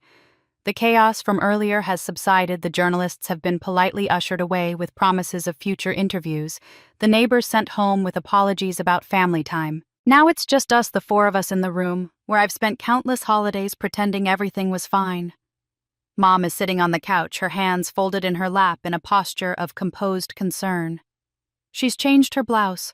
The one with wine stains is gone, replaced by something more camera-ready. Of course. She's been performing for strangers all evening. Now it's time for the family performance. "Amber, sweetheart, sit down," she says, patting the cushion beside her. I choose the armchair across from her instead. Small rebellion, but it feels significant. Kelsey hovers near the doorway, and Dad takes his usual spot in his recliner, but he's not reclining. He's sitting forward, elbows on his knees, his face serious. "First," Mom begins, and I can hear the practiced quality in her tone. "We want you to know how incredibly proud we are of you. What you've accomplished is just extraordinary, truly extraordinary." The words are right, but they land hollow. She's reading from a script she's prepared, hitting emotional beats she thinks will land. But I've just learned she fabricated a cancer diagnosis to manipulate me. These words mean nothing. "We've always known you were capable of great things," she continues, and the audacity of this lie is almost impressive. "From the time you were small, we could see you had something special. That's why we pushed you so hard, why we had such high expectations. We knew you could handle it." She's rewriting history in real time, transforming neglect into tough love, dismissal into high standards, sabotage into some form of character building. The narrative is clever. It positions everything she did as actually supportive, as if she was preparing me for greatness all along. "Raising you wasn't easy," she adds, and here comes the guilt. "We made sacrifices, so many sacrifices.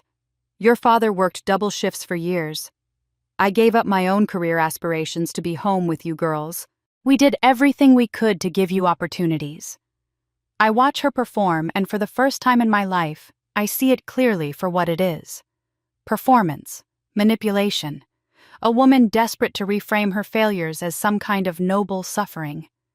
Dad clears his throat, taking over. "But we need to be honest with you, Amber. We're in a difficult situation financially." Here it comes. The real reason for this family meeting. He pulls out a folder prepared in advance, I notice, and begins laying out papers on the coffee table. Bank statements, loan documents, medical bills. The evidence of financial catastrophe spread out like cards in a game I didn't know we were playing. "We've made some poor investment choices over the years." He admits, his voice heavy with carefully calibrated regret. "The market crash hit us hard. Then there were unexpected medical expenses." "What medical expenses?" I interrupt. "I thought Dad's cancer was fake." Mom's face tightens almost imperceptibly, but she recovers quickly. "That was years ago, Amber. This is different. Your father had a heart procedure last year, and the insurance didn't cover everything." I make a mental note to verify that claim later. Dad continues, pushing a particular document toward me. "This is the most pressing issue. This loan here, it's in default. We took it out 5 years ago when we needed to refinance the house, and we..." He hesitates, and I see something that looks like genuine shame cross his face. "We used your information as a co-signer." The words don't immediately make sense. "What do you mean you used my information?" "We needed a co-signer to qualify for the amount we needed." Mom interjects, her voice taking on a defensive edge. "And we knew you'd want to help the family, so we handled the paperwork ourselves. We were going to tell you eventually." "You committed identity theft," I say flatly. "You forged my signature on a loan document." "Don't be dramatic," Mom snaps, then catches herself, softening her tone. "We're family. It's not theft when it's family. We were desperate, Amber. Surely you can understand that." The violation is visceral, hitting me in the gut. They didn't just dismiss me emotionally, didn't just sabotage my education and career opportunities. They literally used my identity for their own financial benefit without my knowledge or consent. I could be legally liable for debt. I never agreed to debt that could have destroyed my credit, could have jeopardized everything I've built. How much? I ask. Dad doesn't meet my eyes. $47,000. Plus interest and late fees, we're looking at closer to 60. The number hangs in the air. It's not an impossible amount. I could write that check today and barely notice the dent in CareConnect's accounts. But that's not the point. The point is, they took it without asking, committed fraud using my identity, and now they're explaining it away as if it's something I should just understand and forgive. There are other debts too. Dad continues flipping through papers. Credit cards, a second mortgage, some personal loans. Altogether, we're looking at roughly $200,000. $200,000 in debt accumulated through bad decisions and reckless spending, and now they want me to fix it. Mom leans forward, her eyes glistening with tears that might be real or might be another performance. We know this is a lot to ask, especially tonight of all nights. But you're receiving this incredible honor. You've built this successful company, and we're so happy for you. We are. But we're also your family, Amber. We raised you. We're in trouble, and we need your help. The language is carefully chosen. Family. Raised you. Need. All the words designed to trigger my lifelong conditioning, to activate the programming that says I exist to serve, to sacrifice, to put everyone else first. And I feel it working, feel the old patterns trying to assert themselves. The instinct to say yes, to make it easier to take care of everyone, because that's what I do. That's who I am. Except it's not who I am. Not anymore. I watch them watching me, waiting for my response, expecting me to cave because I always have before. Mom's tears. Dad's shame, the weight of family obligation pressing down like it has for 37 years. But something fundamental has shifted inside me. The woman who gave up MIT because she believed her father was dying, who stayed home instead of taking opportunities because family needed her, who absorbed years of mockery and dismissal while believing she somehow deserved it, that woman is gone. In her place is someone who knows her worth. Someone who's saved thousands of lives. Someone who's about to receive the Presidential Medal of Freedom. Someone who's been lied to, manipulated, and exploited by the very people who were supposed to protect and nurture her. I stand up, and something in my movement makes them both freeze. Maybe it's the set of my shoulders, or the expression on my face, or the way I'm looking at them like I'm seeing them clearly for the first time. When I speak, my voice is cold and controlled, nothing like the accommodating daughter they've always known. If you want my help, we must clarify everything first. Mom's face goes through a rapid series of changes, surprise, confusion, and then a flicker of something that might be fear. She's not used to hearing that tone from me. None of them are. Clarify what? She asks carefully. Everything, starting with the interviews you gave tonight. I pull out my phone, opening the notes Julia sent me while I was on the porch with Kelsey. You told Channel 7 that you've always been proud of me, that you encouraged my dreams from childhood, that the family has been integral to my success.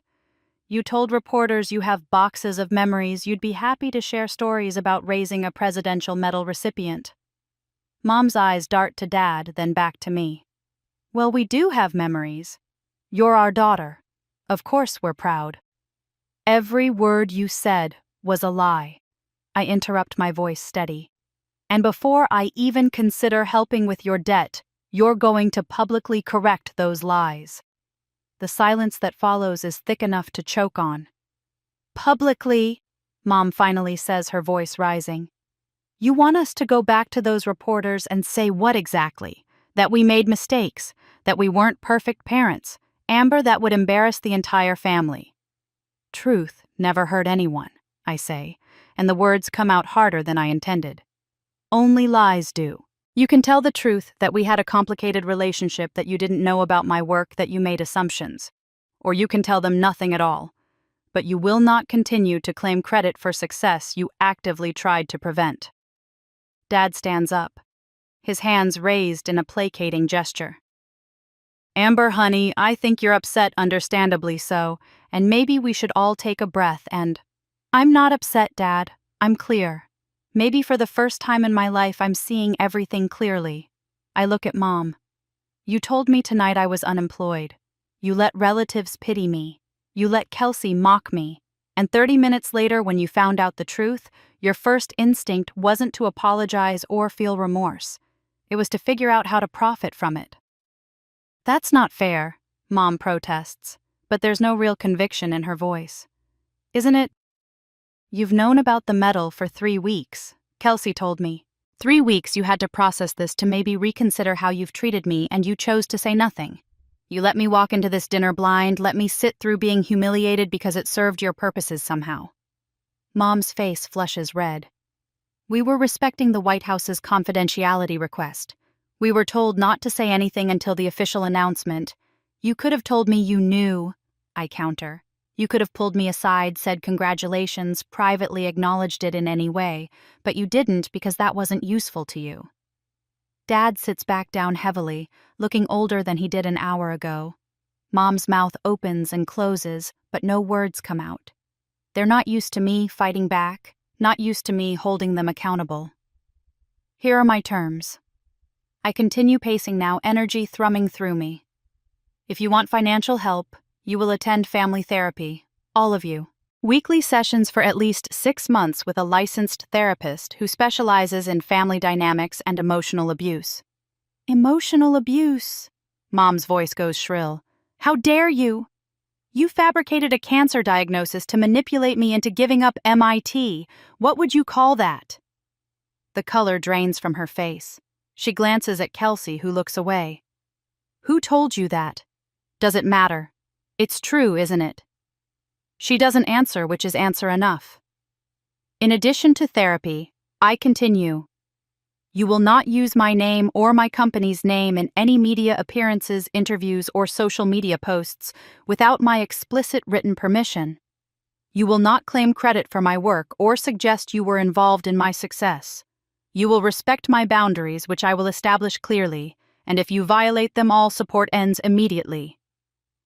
This is ridiculous, Mom says, standing now, her voice shaking with anger.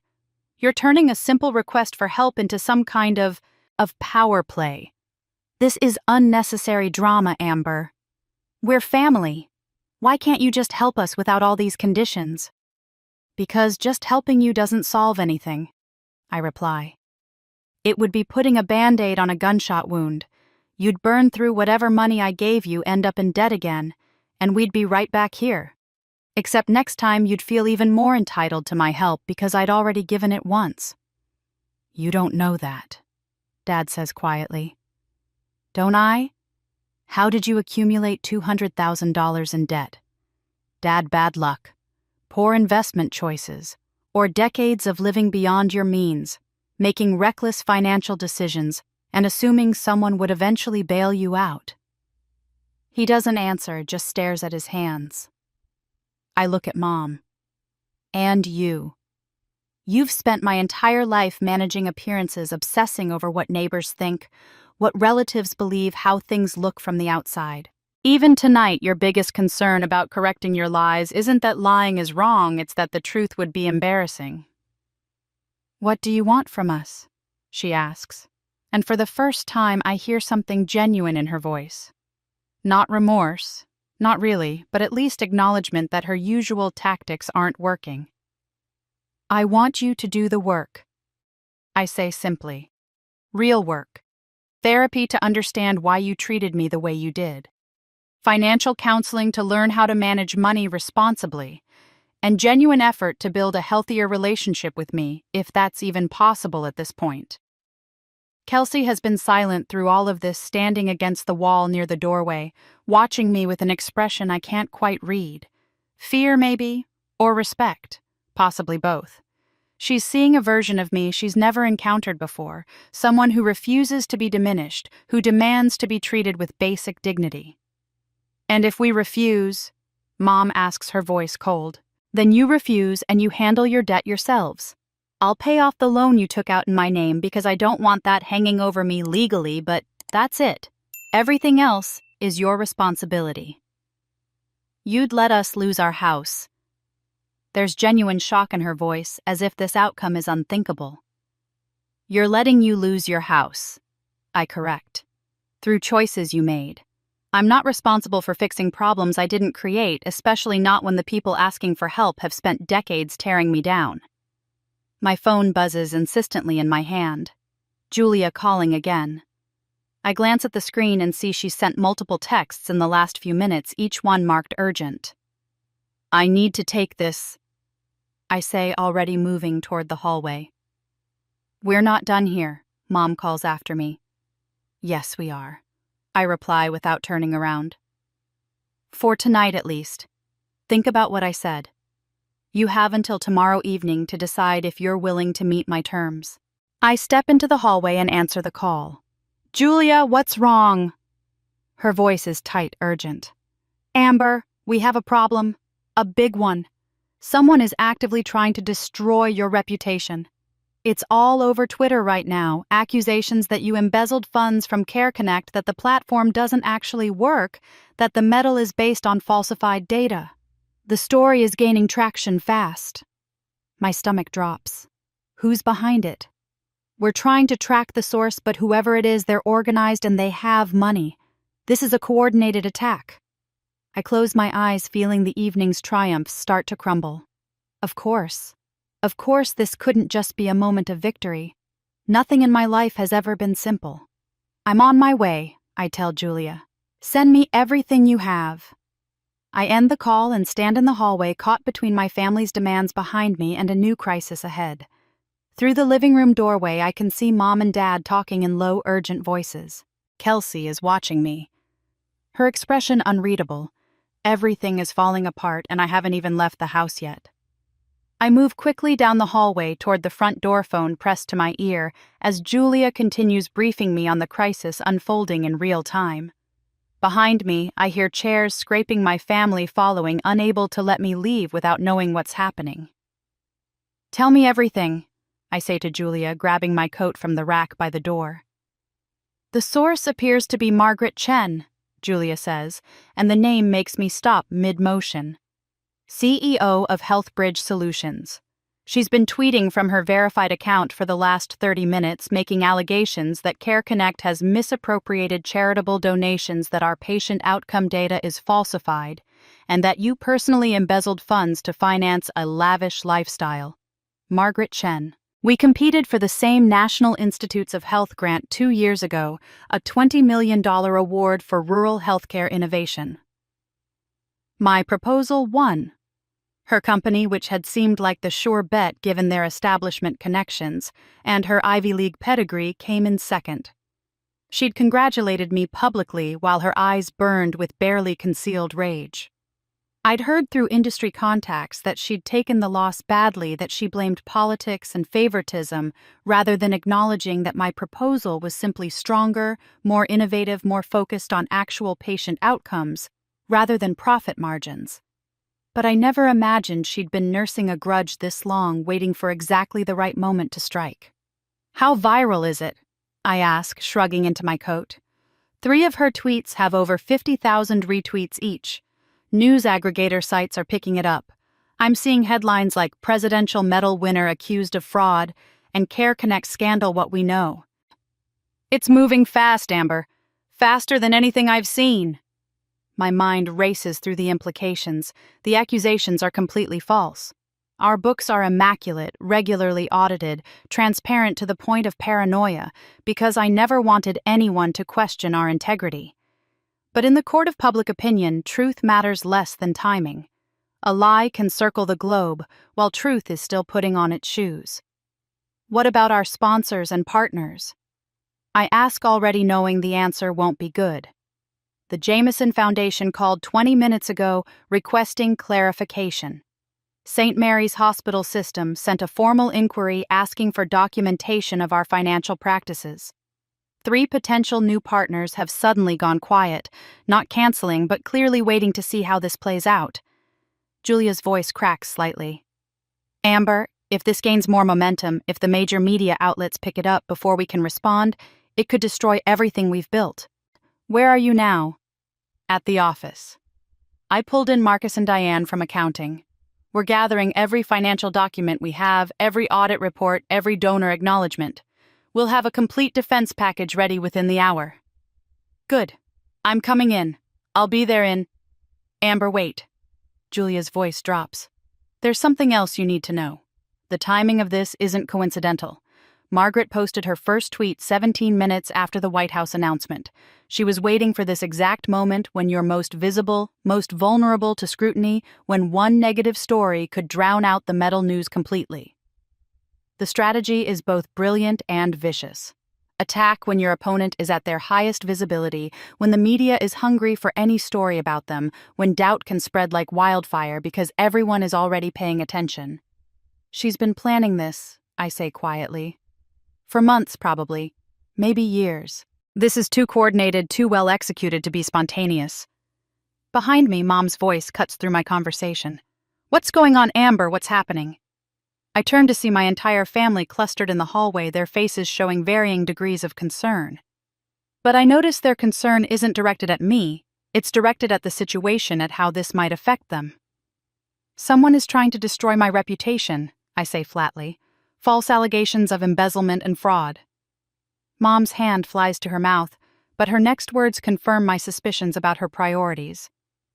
Oh God, this is going to be all over the news. Everyone will see.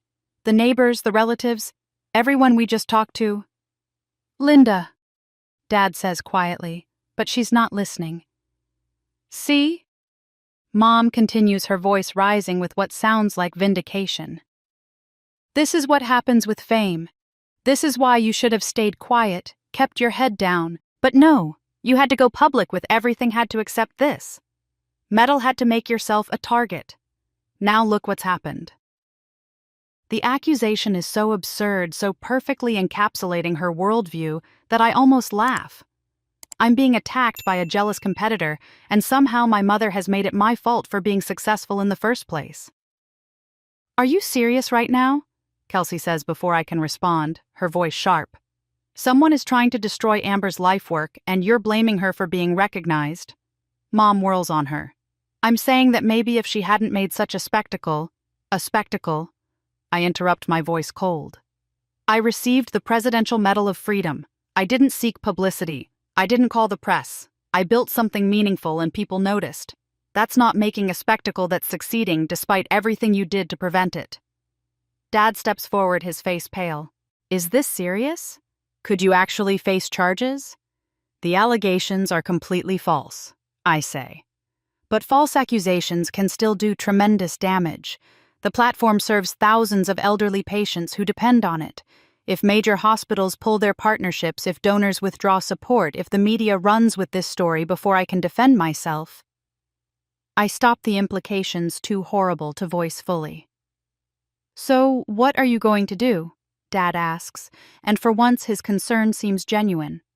Fight back, document everything, prove the allegations are false, and expose who's behind them. Mom is pacing now, wringing her hands. But the debt, our house, the money we need if your company collapses, if you're facing legal problems. She stops, looking at me with something close to panic. You'll still help us, right? Even if this all falls apart. And there it is. Her real fear isn't that I'm being attacked. It's that the financial lifeline she was counting on might disappear. Are you actually asking me that right now? The words come out quieter than I intended, but they carry the full weight of my exhaustion and disgust. I'm just trying to understand our situation, Mom says defensively. Your situation, I correct. This isn't about you. For once in my life, something isn't about you and what you need. My phone buzzes with an incoming email notification. I glance at the screen and see it's from an address I don't recognize, a string of numbers and letters that looks intentionally anonymous. The subject line reads, Urgent Margaret Chen allegations. I need to go, I tell my family, already moving toward the door. Amber, wait. Mom starts. But I'm done waiting. Done explaining. Done prioritizing their comfort over my own crisis. Julia, I'm heading to the office now, I say into the phone as I step outside into the cold night air. Behind me, I hear Mom still talking, still trying to pull me back, still trying to make this about her needs. But I'm already down the porch steps, already climbing into my car, already pulling up the anonymous email on my phone. It contains a single line. I have evidence that can help you reverse this situation, but we need to meet tonight. Alone. I'll explain everything. There's an address, a coffee shop downtown that stays open late, and a time midnight. It could be a trap. It could be someone trying to take advantage of my desperation. But it could also be exactly what I need. I look up at my parents' house, at the windows glowing warm in the darkness, at the family that never saw me until I became useful. Then I start the car and drive toward whatever comes next. The coffee shop is nearly empty at this hour, just a few college students bent over laptops and a barista wiping down the counter with mechanical efficiency. I arrive 10 minutes early, my nerves wound tight, scanning every face for potential threats or recognition. The last thing I need is another journalist or someone recording this meeting. I order a black coffee I won't drink and take a corner booth with a clear view of the entrance. My phone is charging in my pocket, recording app ready to activate if needed. Julia knows where I am and has instructions to call the police if I don't check in within 2 hours. At 11:58, a man enters. He's maybe 40, wearing jeans and a knit cap pulled low over his forehead, a winter jacket zipped to his chin despite the warmth inside. His eyes sweep the room nervously before landing on me. Even from across the coffee shop, I can see his hands trembling as he approaches. "Ms. Reynolds." His voice is barely above a whisper. "That's me. And you are David Cho." He slides into the booth across from me, keeping his back to the rest of the shop. "I worked for HealthBridge Solutions until 3 months ago. I was on Margaret Chen's strategic development team." My pulse quickens. What happened 3 months ago? I quit. Or rather, I was forced out after I refused to participate in... He stops, pulling off his cap and running a hand through his hair. "I'm sorry. I'm nervous. I've been carrying this for so long, and now that I'm actually here, I'm terrified of the consequences." "Take your time," I say, though everything in me wants to rush him. He reaches into a messenger bag at his feet and pulls out 3 manila folders, setting them on the table with hands that won't stop shaking. "About 6 months ago, Margaret became obsessed with your platform. She'd monitor every article written about Care Connect, every partnership announcement, every patient success story. She had a Google alert set up for your name. She'd rant in meetings about how you stole her funding, how you didn't deserve the recognition you were getting." "We competed fairly for that NIH grant," I say. "I know. Everyone knew. But she couldn't accept it. She started talking about correcting the narrative, about exposing the truth. At first we thought she just meant competitive research finding weaknesses in your platform to position ours as superior. That's normal industry practice. But it wasn't just that." He shakes his head. "She had me create false data reports showing that Care Connect's patient outcomes were fabricated. She wanted me to doctor screenshots of your financial statements to make it look like you were diverting charitable donations to personal accounts. She had another team member create fake patient testimonials, claiming your platform had failed them, that they'd been harmed by inadequate care. The scope of it takes my breath away. This wasn't just opportunistic attacks, it was systematic fraud designed to destroy me. I told her I couldn't do it, that it was illegal, that we'd be caught, that it was wrong." His voice drops even lower. "She said if I didn't cooperate, she'd ensure I never worked in healthcare technology again. She has connections everywhere, investors, boards, hiring managers. She could blacklist me with a few phone calls." "So what did you do?" "I created the false reports. I'm not proud of it. I was terrified of losing everything: my career, my house, my ability to support my family. But I kept copies of everything. Every email she sent, every instruction she gave, every piece of fabricated evidence. I documented all of it." He pushes the folders toward me. "It's all here. Emails where she explicitly instructs me to falsify data. Audio recordings from planning meetings where she outlines her strategy to take you down the moment you received public recognition. Financial reports showing that her own company has been misreporting patient outcomes and overcharging Medicare. Everything she's accusing you of, she's actually guilty of herself. I open the first folder with trembling fingers. The emails are damning Margaret's words, dripping with venom and calculation. The timestamps show months of planning meticulous preparation for this exact attack. Why now? I ask. Why come forward tonight? He's quiet for a moment, his eyes glistening. Because this afternoon, when I saw you receive the Presidential Medal of Freedom, when I saw what she was trying to do to you, I couldn't stay silent anymore. And because... He pulls out his phone, scrolling through photos before turning the screen toward me. It shows an elderly woman, probably late 70s, sitting in a sunny living room. She's smiling at the camera, her arm around a young child, maybe 3 years old, who's holding up a drawing. The joy in both their faces is unmistakable. "That's my mother," David says, his voice cracking. "Last March she had a stroke. She lives alone in rural Virginia, 2 hours from the nearest hospital. She was using your platform for a routine check-in with her doctor when it happened. The system detected the signs immediately: facial drooping, slurred speech, confusion. It automatically contacted emergency services and her primary care physician. The paramedics arrived within 12 minutes. He swipes to another photo, this one showing the same woman in a hospital bed, tired but alive, giving a thumbs up. The doctor said if she'd waited even 30 minutes longer, she would have died or suffered permanent brain damage. Your platform saved her life. She's recovered now. You can see in that first photo, that's her with my son, her grandson. She's teaching him to paint." A tear rolls down his cheek. "She wouldn't be here without you. My son wouldn't know his grandmother, and I was helping someone try to destroy the thing that saved her." The weight of his words settles over me, and suddenly this isn't just about clearing my name or protecting my company.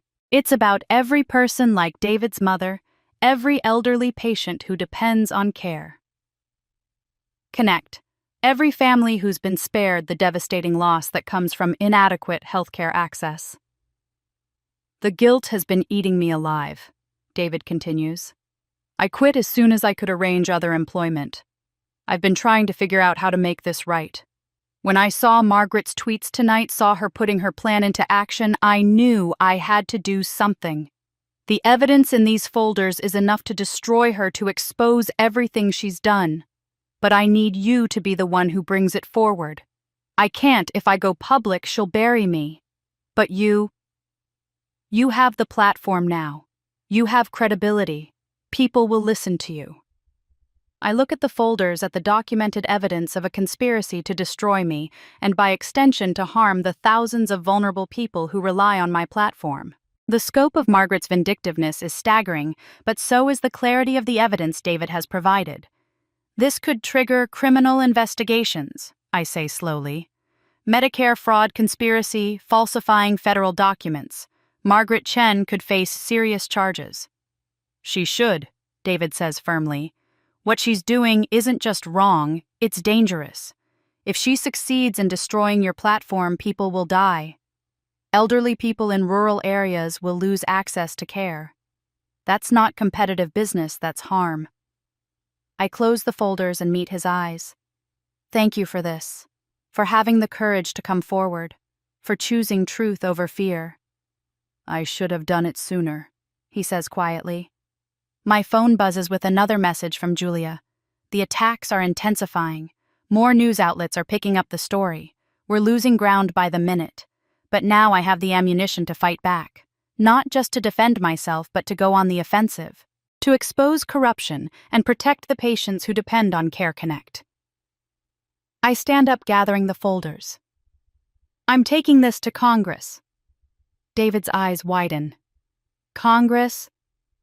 I was already invited to testify before the Senate Healthcare Committee about expanding rural healthcare access. This changes everything. This isn't just about defending myself anymore. It's about exposing systematic corruption in healthcare technology, about protecting vulnerable populations from companies that see them as profit centers rather than people. "Will you..." He hesitates. Will you keep my name out of it? At least initially, I'm willing to testify if subpoenaed, but I have a family to protect. I'll do everything I can to protect your identity. But David, if this goes where I think it will, you may eventually have to come forward publicly. He nods, jaw set with determination. I know. And I will. My mother deserves that. All the people you've helped deserve that. I extend my hand. Thank you. You've saved countless lives tonight, including mine. As I drive back through the dark streets toward my office, toward Julia and the team working frantically to defend our reputation, I feel something shift inside me. This isn't just survival anymore. This is war. The formal invitation from the Senate Healthcare Committee arrives via email at 3:47 a.m. while I'm still at the office, surrounded by financial documents and legal briefs.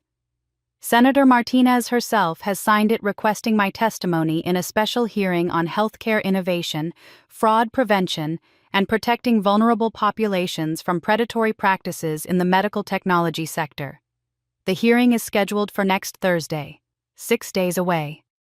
Nationally televised on C-SPAN, and likely to be picked up by major news networks given the current controversy swirling around my name. Millions of people will watch me either vindicate myself or crumble under scrutiny. Julia looks up from her laptop, reading the same email. This is it. This is your chance to control the narrative.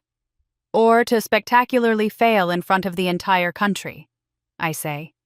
But even as the words leave my mouth, I know I have no choice.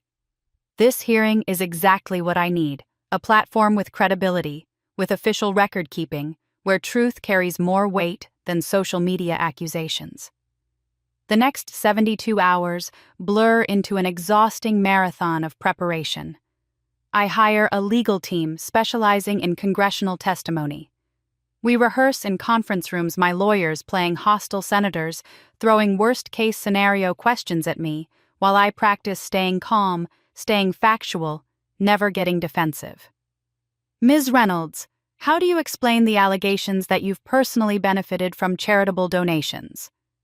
Senator, our financial records are completely transparent and regularly audited by independent firms. Every dollar is accounted for, and I'd be happy to provide comprehensive documentation. But social media suggests social media is not evidence, Senator. Documents are evidence. Audits are evidence. And I have both. We go through this again and again until my voice goes hoarse, until I can answer attack questions in my sleep. But the rehearsals don't prepare me for the emotional weight of what I'm carrying. Every time I close my eyes, I see David Cho's mother's face, see the thousands of other patients depending on Care Connect, feel the crushing responsibility of knowing that my testimony could determine whether vulnerable people continue receiving care or lose access entirely. During a practice session on Tuesday, my hands start shaking so badly I have to set down my water glass. Julia notices, and when the lawyers step out for a break, she sits beside me. You haven't slept in days, she says quietly. I'll sleep after Thursday. Amber, you're carrying too much. The company, the family drama, the congressional testimony defending against Margaret's attacks, nobody can handle all of that without breaking.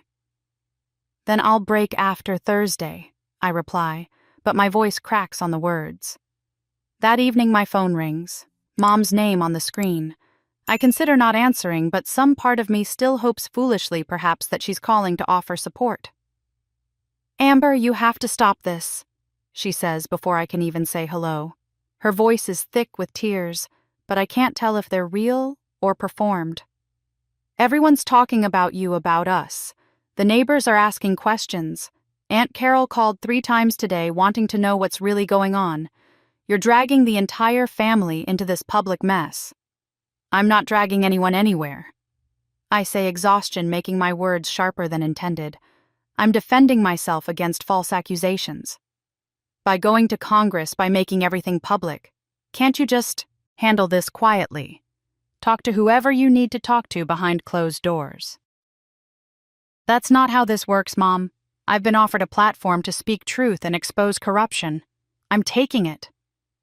But what about us? What about your family? Don't you care how this affects us? The question is so absurd, so perfectly encapsulating her worldview that I almost laugh. After everything, after the lies, the sabotage, the years of dismissal, she's asking if I care how my defense affects her. Mom, I have to go. I have work to do. You're being selfish. After everything we've done for you, everything we've sacrificed. I hang up. Just press the button and end the call, something I've never had the courage to do before. The phone sits silent in my hand, and I wait for the guilt to come, for the familiar weight of disappointing her. But it doesn't come. I feel sad, yes. Exhausted. But not guilty. The next morning, a manila envelope arrives at my office via courier. No return address. Inside is a single sheet of paper with words cut from magazines assembled like a ransom note from a crime movie. If you testify, you will pay the price. This is your only warning. Julia calls security immediately. I contact the FBI liaison who's been monitoring the threats against public figures in healthcare. But even as I go through the proper procedures, even as everyone around me treats this as a serious threat, something cold and clear settles in my chest. I'm testifying anyway.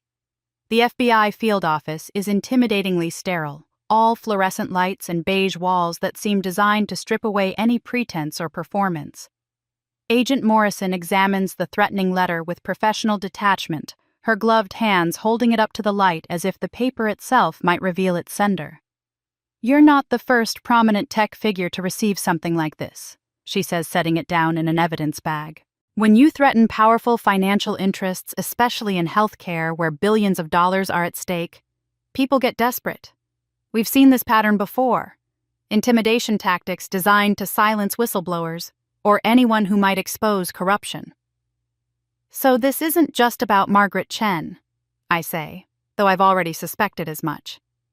Probably not. Your congressional testimony will shine a spotlight on fraudulent practices throughout the healthcare technology sector. There are companies, investors, and executives who have a lot to lose if real oversight and accountability become standard.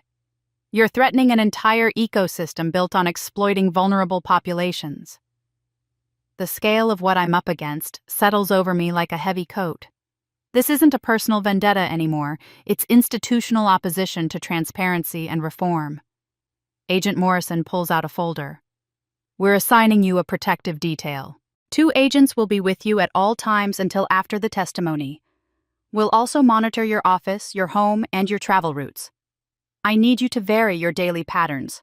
Don't go to the same coffee shop every morning. Don't drive the same route to work. Don't establish predictable routines." For how long? Until we assess that the threat level has decreased, which likely won't be until after your testimony, possibly longer, depending on what comes out during the hearing. I leave the FBI office with 2 agents flanking me, their presence both reassuring and unsettling. The SUV they drive feels like a fortress on wheels, tinted windows blocking the outside world. "We need to stop at my parents' house," I tell them. "They should know about the threats, should be cautious." The lead agent nods. "We'll do a security sweep when we arrive." My parents' neighborhood looks surreal with an FBI vehicle parked in the driveway. I can see curtains twitching in nearby houses. Neighbors no doubt wondering what's happening at the Reynolds home now. More drama to feed the gossip mill. Mom answers the door, her face going pale when she sees the agents behind me. "Amber, what?" "Can we come in? We need to talk." Inside, I explain the situation as clearly and calmly as I can. The threats, the FBI involvement, the need for everyone to be vigilant.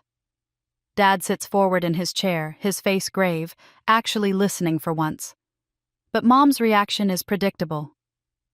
"FBI agents at our house," she says, her voice rising with each word. "Do you know what the neighbors are going to think? What they're going to say? Margaret Wilson just walked by with her dog. I saw her staring. This is going to be all over the neighborhood by dinner time." "Linda," Dad says quietly, but she's not finished. "First the news vans, now federal agents.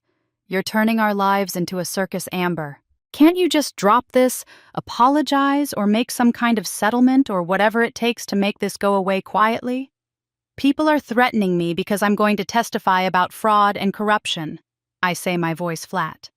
And you're worried about neighborhood gossip. I'm worried about our reputation, about how this reflects on us. Agent Morrison steps forward, her voice professional but firm. Ma'am, these threats should be taken seriously. We recommend you also vary your routines, be aware of your surroundings, report anything unusual. Mom looks at her like she's suggested something obscene. You want me to change my life because of Amber's problems? The words hang in the air, and I see Agent Morrison's expression shift almost imperceptibly, a flash of judgment quickly masked. Even a stranger can see what I've lived with for 37 years. Dad at least looks worried, though. True to form, he says nothing in my defense. Just sits there, caught between his wife's hysteria and his daughter's genuine danger, paralyzed by his lifelong inability to choose sides. I'll be careful, he finally says to me. You too, honey. It's the most support he's offered in years, and it's still not enough. But I've stopped expecting more from him. Back in the SUV heading toward my apartment, I pull out my phone and scroll through saved emails. The letters from patients I keep for moments exactly like this when the weight threatens to crush me, and I need to remember why this matters. Thomas from Wyoming. Your platform let me stay in my home instead of moving to a nursing home. I'm 83 and I got to die where I lived. Thank you. He'd sent that 3 months before he passed. His daughter had written afterward to say he'd had dignity in his final days because of Care Connect. Maria from rural Alabama. My daughter lives in California. Your system lets her check on me every day, makes sure I take my medicine, connects her to my doctors. I'm not alone anymore. James, a veteran in Montana. 20 years I tried to get treatment for my service-related injuries. Your platform connected me to a VA specialist who actually helped. First time anyone's listened. These are the people I'm fighting for. Not my mother's reputation, not my family's comfort, but people like Thomas and Maria and James who deserve access to health care regardless of where they live or how much money they have. The day of testimony arrives with crisp November clarity. I dress in a navy suit, professional but not showy, and practice my opening statement one final time in the mirror. My hands are steady now. The fear has transformed into something else, purpose maybe? Or just the certainty that comes from knowing you're doing the right thing, regardless of cost. Julia meets me at the Senate building, her face tight with nervous energy. The room is packed. Every major news network is here. This is going to be everywhere. Good, I say and mean it. Let's make sure the truth is everywhere, too. As I walk toward the hearing room flanked by agents and lawyers, I think about David Cho's mother, about the photo of her smiling with her grandson, about the thousands of faces I'll never see, lives I've touched without knowing their names. The double doors open and camera flashes explode like stars. The entire nation is watching. And I'm ready. The hearing room is larger than I expected, with vaulted ceilings and dark wood paneling that speaks of power and history. Senators sit elevated behind a curved bench, their nameplates gleaming under lights positioned for the cameras. Every seat in the gallery is filled journalists, healthcare advocates, representatives from competing companies, and somewhere in that crowd, Margaret Chen herself. I take my seat at the witness table, adjust the microphone, and look directly at Senator Martinez. Her expression is neutral but not unkind. She knows what I'm about to do. Ms. Reynolds, she begins, thank you for appearing before this committee. In light of recent allegations, we thought it important to hear directly from you about Care Connect's operations, your platform's impact, and the challenges facing healthcare innovation in America. I take a breath, feeling the weight of millions of eyes watching through cameras, and begin. Thank you, Senator. I'd like to start not by defending myself, but by talking about the people Care Connect serves. My voice is steady, clearer than I expected.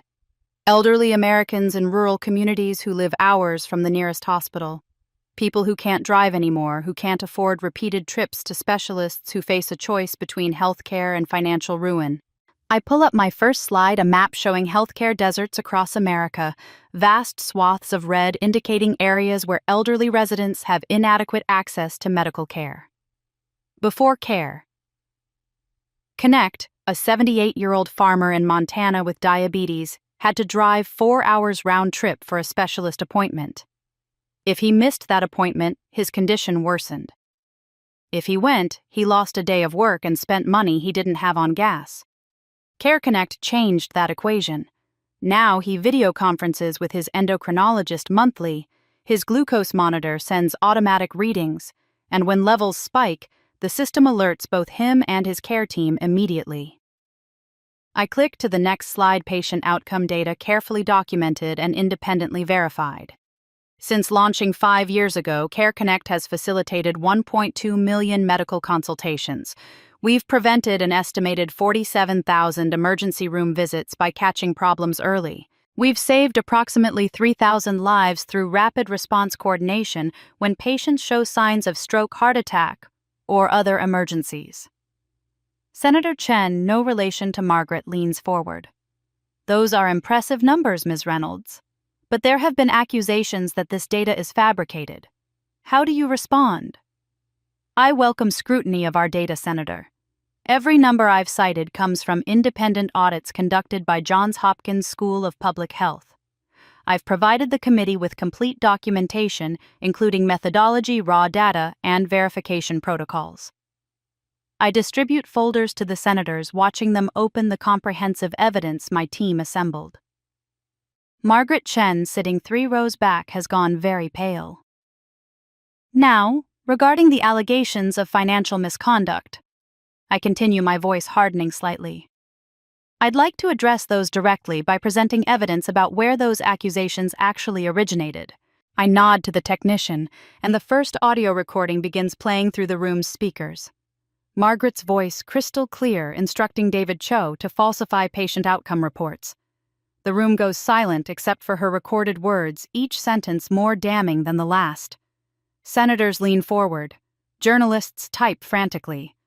Margaret Chen stands abruptly, her lawyer grabbing her arm to pull her back down. This recording, I explain as it ends, is one of 7 documenting a systematic conspiracy to destroy CareConnect's reputation through fabricated accusations. I have emails, financial records, and testimony from a whistleblower who was threatened into participation before his conscience compelled him to come forward. Senator Williams, a Republican from Texas known for his harsh questioning, speaks up. Ms. Reynolds, this is quite an accusation you're making against a competitor. Ms. Chen, would you like to respond? Margaret stands again, her face flushed. These recordings are taken out of context. Context. Senator Martinez interrupts, holding up a printed email. This email from you explicitly instructs your team to create documentation showing Reynolds embezzled charity funds. What context makes that acceptable? Margaret's lawyer whispers urgently in her ear, but the damage is done. Another senator notes that preliminary investigation shows HealthBridge Solutions has multiple Medicare fraud complaints pending. The hearing that was meant to destroy me is dismantling Margaret instead. But I'm not finished. This isn't just about clearing my name, it's about the people who depend on what I've built. Senators, I want to share some specific stories with patients' permission. I say, and I see several senators settle back to listen. I tell them about Robert, the 82-year-old Iowa farmer who was facing amputation due to an undiagnosed infection. CareConnect's monitoring system caught the early signs and connected him to a wound specialist who saved his leg. I describe Grace, the grandmother in rural Mississippi, who couldn't travel to her grandson's college graduation due to her oxygen dependence. Through CareConnect's video system, she attended virtually, tears streaming down her face as she watched him receive his diploma. I share testimonial after testimonial, each one a real person whose life was changed by having access to care they couldn't otherwise reach. By the time I finish, Senator Martinez is blinking back tears. Senator Williams, the hardliner from Texas, is looking at me with something like respect. Even journalists in the gallery have stopped typing to listen. These are the stakes, I conclude. Not my reputation, not corporate competition, but whether elderly Americans in underserved areas get the care they need and deserve. That's what I built CareConnect to address, and that's what I'll continue fighting for regardless of who tries to tear me down. The committee chair thanks me, and I gather my materials with trembling hands that I hope the cameras don't catch. As I stand to leave, passing through the gallery toward the exit, I see them. My parents standing near the back door, their faces unreadable masks that I've spent 37 years trying to decode and never quite understanding. Mom's expression hovers somewhere between shock and something I can't identify. Dad's eyes are red as if he's been crying, but his face remains carefully neutral. As I approach, neither speaks.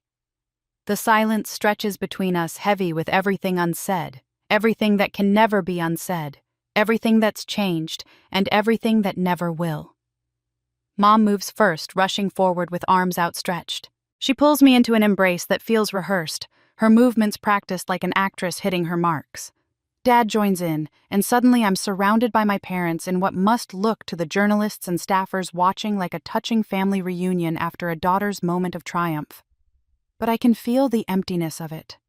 Their arms are mechanical, their murmured words of, "We're so proud," and "You were amazing," carrying no weight, no authenticity. This isn't the embrace of parents who've watched their child succeed. It's the calculated move of people repositioning themselves to maintain access to someone who's suddenly valuable. "You did wonderfully, sweetheart," Mom says loudly enough for nearby people to hear her voice projecting warmth she doesn't feel. "We knew you would." A journalist approaches camera ready. "Mrs. Reynolds, how does it feel to watch your daughter speak before Congress?" Mom doesn't miss a beat. "Oh, it's incredibly moving. We've always believed in Amber's vision. From the time she was young, we could see she had a special gift for helping people." I feel her arm tighten around my waist, keeping me close, keeping me in the frame. Dad nods along his face, arranged into an expression of paternal pride that looks practiced in a mirror. The journalist eats it up, scribbling notes. To everyone watching, this looks like a beautiful family moment, supportive parents celebrating their daughter's achievement. Only I can feel how hollow it is, how each word Mom speaks is a brick in the wall she's building around my success, claiming it as partly hers. As the journalist moves away, Mom leans in close, her voice dropping to exclude the agent standing a respectful distance away. "Amber, listen. Good Morning America wants to interview our whole family. All four of us, you, me, your father, and Kelsey. They want to hear about your upbringing, how we supported your dreams, what it was like raising such an accomplished daughter." There it is, the real purpose of this reunion. "They're offering very good exposure." She continues, her grip on my arm tightening. "It would be wonderful for the family. Show everyone that we're unified, that we support each other. You know how important family image is, especially now with all this attention." I hear the underlying message: clearly participate in our narrative, or we'll create a different one where you're the ungrateful daughter who abandoned the family that raised her. It's manipulation dressed as opportunity control, disguised as togetherness. "I need time," I say gently but firmly, extracting myself from her grip. The words land like a slap. Mom's face tightens, her practiced smile faltering for just a moment before she reconstructs it. But I see the flash of frustration in her eyes, the anger at being denied. She's not used to this, to me setting boundaries, to me having the power to say no.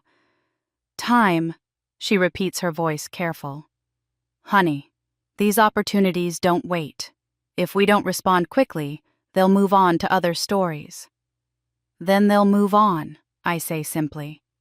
Dad shifts his weight, looking between us with that familiar, helpless expression.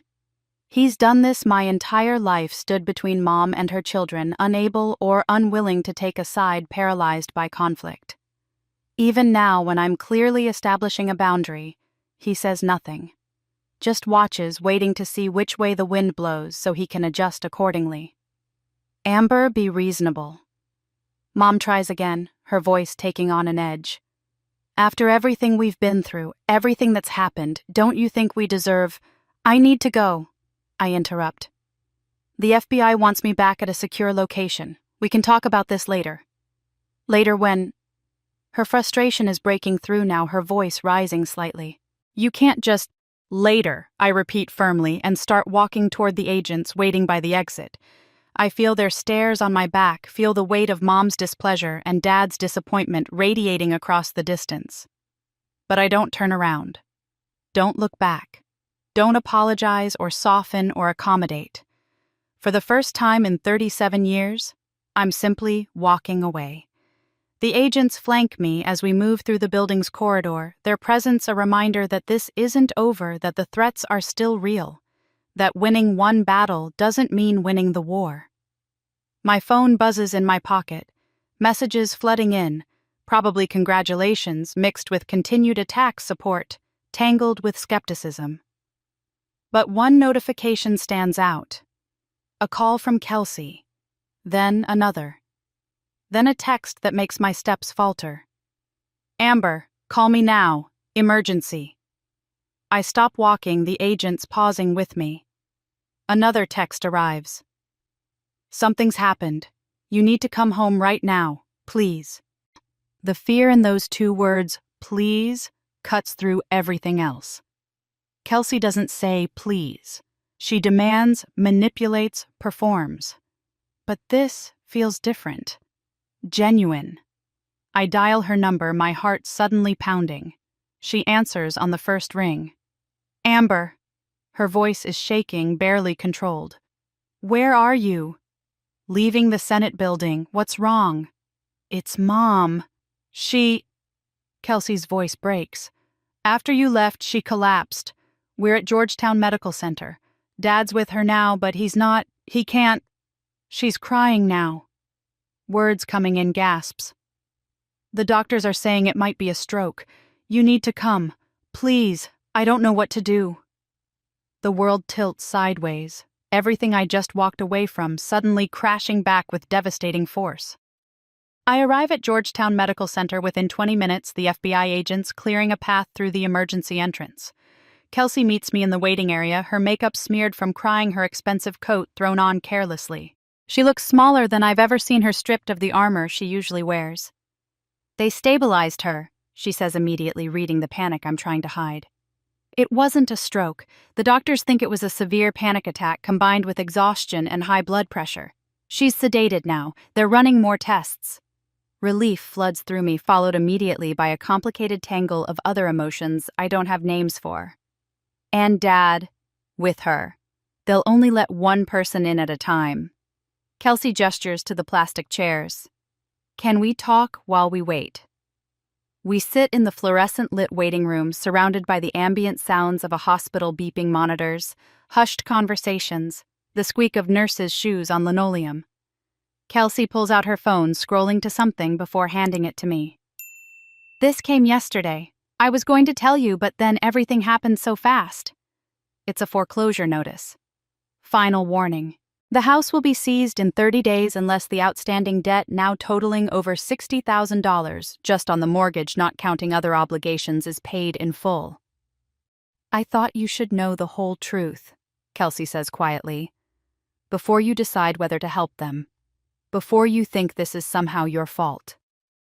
She pulls a folder from her bag. She came prepared for this conversation and starts laying out documents. Bank statements going back 5 years. Credit card bills with charges at casinos, luxury retailers, exotic vacation resorts, cash advance receipts, multiple refinancings of the house, each one pulling equity out for immediate spending that disappeared without improving their situation. Look at this. Kelsey points to a statement from 3 years ago. $20,000 withdrawn from their home equity line. You know what they spent it on: a 2-week cruise and a new car for Mom. Not even a year later, they refinanced again. I flip through the documents, seeing the pattern clearly. This isn't bad luck or unexpected medical expenses or any of the sympathetic narratives they tried to sell me. This is decades of living beyond their means, of maintaining appearances regardless of reality, of making increasingly desperate financial decisions, while assuming someone would eventually bail them out. Mom tried to blame you. Kelsey continues, her voice hardening. After your testimony today, before she collapsed, she was ranting about how you've turned everyone's life upside down, how your drama is destroying the family. But Amber, she looks at me directly. They did this to themselves. Long before anyone knew about your success. This has nothing to do with you. The vindication feels hollow. I was right about them, about their manipulation and their selfishness, but being right doesn't make it hurt less. There's something else I need to tell you, Kelsey says, her voice dropping. About me. About why I've been so horrible to you all these years. I wait, watching my sister struggle with words she's clearly never said out loud. I was terrible to you because I was terrified, she finally says. Mom put so much pressure on me to be the successful one, the perfect one, the daughter worth bragging about. Every conversation was about achievement, comparison, being better than everyone else. And the unspoken part was that I had to be better than you. Tears start rolling down her cheeks again. She made us compete when we should have been allies, sisters, friends. But instead she turned us into opponents in some contest where only one of us could win her approval. And I bought into it completely. I told myself you were the enemy, that your failures made my successes more valuable. I was cruel because cruelty kept me on top, kept me safe from Mom's disappointment. Her voice breaks completely. But I'm so tired, Amber.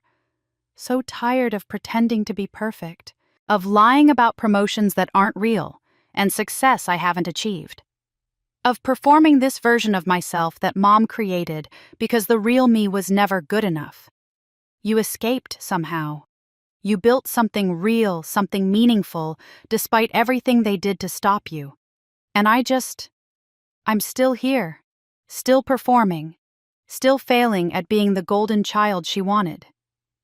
I see my sister clearly, for perhaps the first time, not as the villain of my story, but as another person damaged by the same toxic system that damaged me. She got favor instead of love, attention instead of genuine care, and it hollowed her out just as surely as neglect hollowed me. I don't know how to fix this, she whispers. Any of it. Mom's health, the house, the debt, our family. I don't know how to fix us. Maybe we can't, I say quietly. Maybe some things are too broken. She nods, accepting this with a sadness that looks like relief. Like she's grateful someone finally said what she's been thinking. My phone buzzes. A message from Julia. Bank notified me foreclosure proceedings accelerated. House auction scheduled for next week. Thought you should know. I look at Kelsey at the hospital where our mother lies sedated at the evidence of decades of financial destruction spread across the waiting room chairs. I need to go to the house, I say, standing. See it myself. Understand what we're really dealing with. I'll come with you, Kelsey says immediately. You should stay. Be here when Dad comes out, when Mom wakes up. She nods, but grabs my hand before I can leave. Amber, whatever you decide about helping them, I'll understand. You don't owe them anything. You don't owe any of us anything. The words she's giving me permission to abandon them, permission to walk away, feel like the most genuine gift she's ever offered. I squeeze her hand once, then head toward the exit, toward the house that's about to be taken away, toward whatever truth is waiting there. The house looks violated. That's the word that comes to mind as I pull into the driveway, violated. The living room is visible through the front window, nearly empty now, dark rectangles on the walls where pictures used to hang. A moving truck is parked at the curb, workers loading the last pieces of furniture that creditors have claimed. Mom sits on the front steps in the cold November evening, wrapped in a coat that looks too thin for the weather. Her face is blotchy from crying. Her hair uncombed, a level of dishevelment I've never seen from her. She looks up as I approach, and even now, even in this moment of complete collapse, I see her trying to arrange her features into something that will move me. Amber, she says, her voice hoarse. Thank God you came. I stand at the bottom of the steps, maintaining distance, saying nothing. I know you're angry, she continues, tears starting fresh. I know I haven't been. I know things have been difficult. But I'm your mother. I raised you. I deserve your help now, don't I? After everything I sacrificed. The words are so perfectly calibrated to trigger guilt to activate decades of conditioning. But I hear them differently now. Not as truth, but as performance. Even her tears look rehearsed, produced on demand to achieve a specific effect rather than expressing genuine emotion. I gave up my career for you girls. She presses on when I don't respond. I stayed home. I made meals. I drove you places. I did everything a mother should do. And now when I need help, you're just going to stand there in silence after everything. You're right, I say quietly. I am. She blinks, confused by my agreement. She was expecting denial argument, something she could work with. My acceptance of her accusation throws her off script. The front door opens and Dad steps out. He looks like he's aged 10 years in the past week. His shoulders sag with weight that's no longer possible to ignore or deflect. When he sees me, something crumbles in his expression. Amber, he says, and I hear genuine remorse in his voice. I'm glad you're here. We need to talk. Really talk. Not like before. Richard, tell her. Mom starts, but Dad holds up a hand. Linda, please. Let me say this. He comes down the steps, slowly moving like each step costs him something. When he reaches me, his hands are shaking. I should have protected you, he says, and his voice breaks on the words. From her favoritism, from the way she treated you and Kelsey differently from all of it. I told myself I was keeping the peace, that staying neutral was the right thing to do. That if I just didn't take sides, everything would work out. He wipes his eyes with the back of his hand. But neutrality in the face of injustice isn't peace, it's cowardice. I let your mother sabotage your MIT scholarship. I let her diminish your accomplishments. I let her treat you like you didn't matter because I was too afraid of conflict to stand up for my own daughter. I told myself I was being a good husband. I was just being a coward. The apology lands differently than Mom's performance. This feels real, pulled from somewhere deep and painful. It doesn't erase the decades of damage, but it's the first time anyone in this family has truly acknowledged what they did. There's something else, Dad continues. He goes back into the house and returns with a cardboard box, worn and dusty. 5 years ago, when you came to me about your project about the platform you were building, I told you not to tell your mother. I remember that conversation. I'd been so excited, so eager to share my vision, and Dad had listened carefully before saying quietly, maybe keep this between us for now. I knew if your mother found out, she'd find a way to ruin it, he says. Either by claiming credit or by sabotaging it to keep you dependent on the family or by turning it into something about Kelsey's needs instead of your work. So I told you to keep it secret, and I helped you maintain that secrecy. He opens the box. Inside are dozens of letters, all in my handwriting. Letters I'd sent him over the years, updating him on my progress, sharing my struggles, describing the patients we were helping. You sent these to my office so your mother wouldn't intercept them, he says. I kept every single one. Read them over and over. I couldn't protect you from her. But I could protect your dream from her. It's the only decent thing I did as your father in the last 10 years. The box of letters wavers in my vision as tears blur my eyes. This small act of protection, this secret alliance, it wasn't enough, not nearly enough, but it was something. He saw me when no one else did. I'm sorry, he whispers. I'm so sorry, Amber. You deserved better. You deserved a father who fought for you instead of one who just tried not to make things worse. Mom stands up, her face tight with frustration at being excluded from this moment. This is very touching, but we're losing the house in a week. Can we focus on what matters? The contrast between them is stark. Dad finally seeing his failures clearly.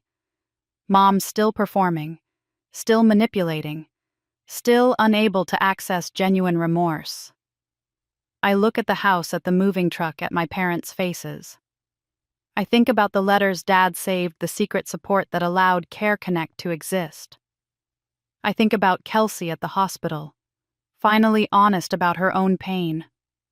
I think about 37 years of being unseen and this moment where I hold all the power. I will help. I say, and Mom's face floods with relief. But under my conditions. Mom steps forward eagerly, already opening her mouth to outline what she expects, but I raise my hand to stop her. I'll help you find and rent a modest apartment, I say clearly. 2 bedrooms, safe neighborhood, nothing fancy. I'll cover the first 6 months of rent and basic utilities. That's it. An apartment. Mom's voice rises. Amber, we've lived in this house for 30 years. We can't just move to some tiny... Those are my terms, I interrupt. I'm not paying off your accumulated debt. That's yours to handle. I'm not restoring your old lifestyle. I'm giving you a foundation to rebuild from if you're willing to actually do the work of rebuilding. Dad nods slowly, understanding the distinction. Mom's face shows she wants to argue, wants to negotiate, but something in my expression must tell her this isn't a negotiation. In addition, I continue, you'll both attend family therapy, not just show up, actually engage, actually do the work of understanding how we got here. 6 months minimum weekly sessions. I've already contacted a therapist who specializes in family dysfunction and financial codependency. She's expecting your call. Therapy, Mom repeats, her voice flat. You want us to sit with a stranger and air our family business. I want you to learn why you made the choices you made, why you treated me the way you did, and how to have healthier relationships going forward. If you can't do that, then we have nothing more to talk about. What else? Dad asks quietly, and I'm grateful he's not fighting me on this. You'll both get part-time jobs, nothing demanding but something that gives you structure and helps you contribute to your own support. You're in your early 60s, plenty of people work at that age, and you'll learn to live within your means through financial counseling, which is also non-negotiable. Mom opens her mouth to protest, but I'm not finished. Most importantly, you'll post a public statement on social media correcting the lies you told reporters. You'll acknowledge that you weren't aware of my work, that you didn't support CareConnect's development, and that the narrative of being my champions was false. You'll do this with integrity, not performatively. You want us to humiliate ourselves publicly? Mom says, her voice shaking with anger now. I want you to tell the truth, I correct. If the truth feels humiliating, that's because lies were comfortable, but I won't help you continue living in a false narrative. And one more thing, I add, pulling out a list I prepared during the drive here. You'll write personal apology letters to people you've hurt over the years, the neighbors you gossiped about, the relatives you looked down on, the friends you dropped when they were no longer useful to your social standing. And me. You'll write me an honest letter acknowledging specifically what you did wrong and how it affected me. The list is long, names I've accumulated over the years, people I've watched my mother diminish or discard, names of people who deserved better from someone who claimed to be a pillar of the community. This is absurd, Mom says. You're treating us like children. I'm treating you like adults who need to take responsibility for their actions, I reply. If these conditions are too much, then decline them. Handle your situation yourself. But if you want my help, this is what it looks like. The silence that follows is heavy. Dad studies the ground. Mom's jaw works as she processes that I actually mean this, that I'm not softening or negotiating. What if we say no? She finally asks. Then you say no and you face foreclosure and you figure out your next steps without me. I'll wish you well, but I won't enable the same patterns that created this crisis. Dad looks at Mom, and something passes between them, a wordless communication built from decades of marriage. Finally, he speaks. We accept your terms, Amber. All of them. Richard, Mom protests, but he shakes his head.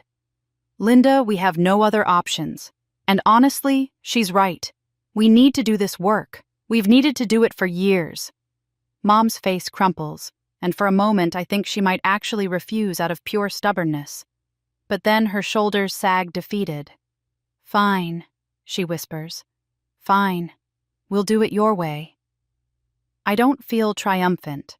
I feel exhausted and sad and strangely empty, like I've been carrying a weight for so long that its removal leaves me hollow rather than light. These boundaries should have existed decades ago.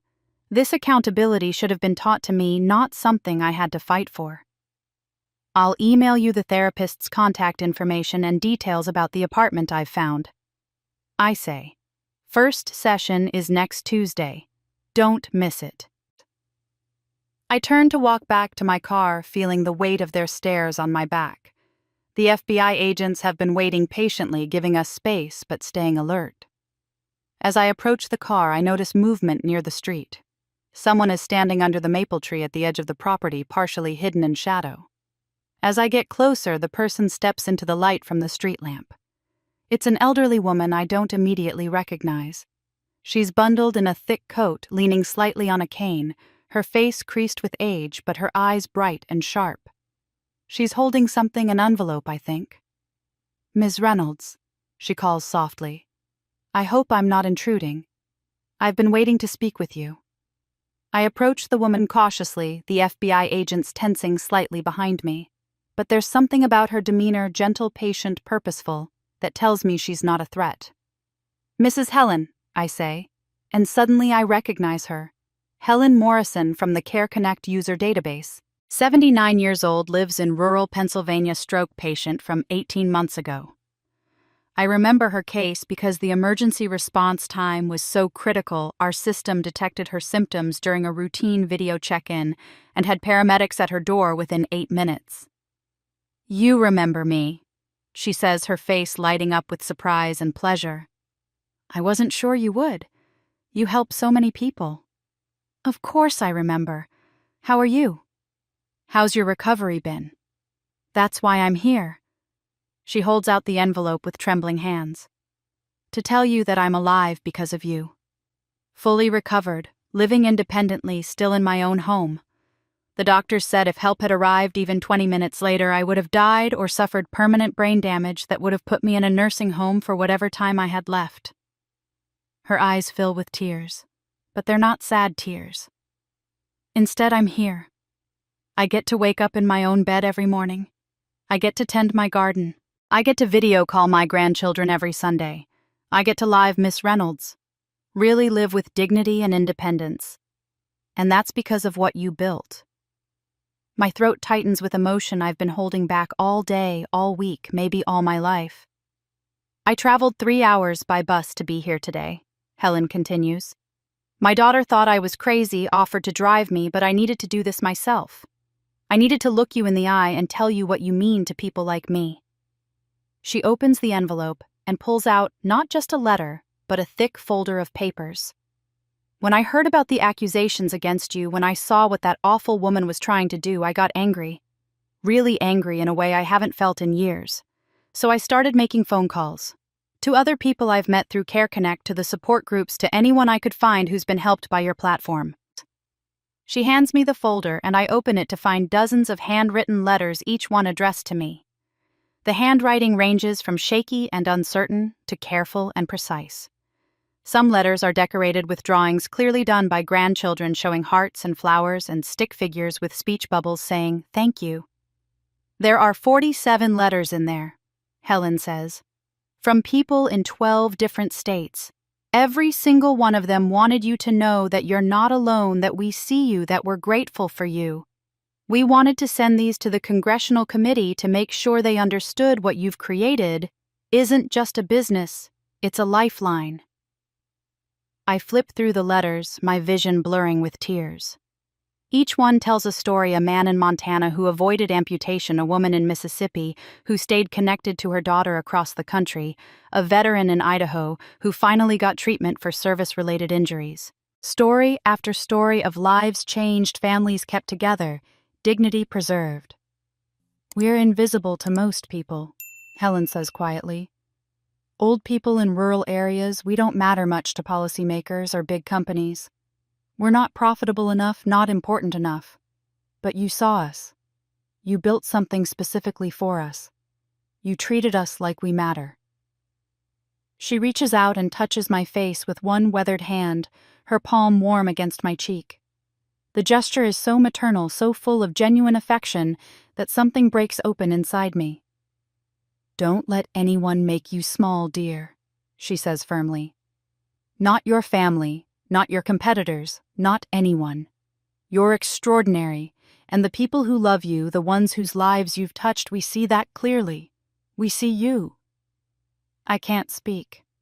I can only stand there with tears rolling down my face while this woman I've met exactly once treats me with more maternal tenderness than my own mother has shown in 37 years. I know your family is struggling right now, Helen continues, and I wonder how much she's observed while waiting here. I know family is complicated, but I want you to remember something. Family isn't just blood. It's the people who see your worth, who celebrate your gifts, who love you for exactly who you are. She squeezes my hand. You have a family, Ms. Reynolds. Thousands of us across this country who consider you one of ours. Who would go to battle for you? Who pray for you and cheer for you and want nothing but good things for you. Remember that, when the blood family makes you feel small. She releases my hand and turns to leave, but then pauses. Oh, and there's one more thing inside that folder. A letter from all of us together. Read it when you're alone, when you need to hear it most. She walks slowly back toward the street, where I now notice a taxi waiting, her cane tapping against the sidewalk. I watch until she's safely in the car, until it pulls away, until the taillights disappear around the corner. Then I open the folder again, searching for the collective letter she mentioned. I find it at the bottom, thick paper, dozens of signatures covering every margin. The main text is short, just a few lines in careful handwriting.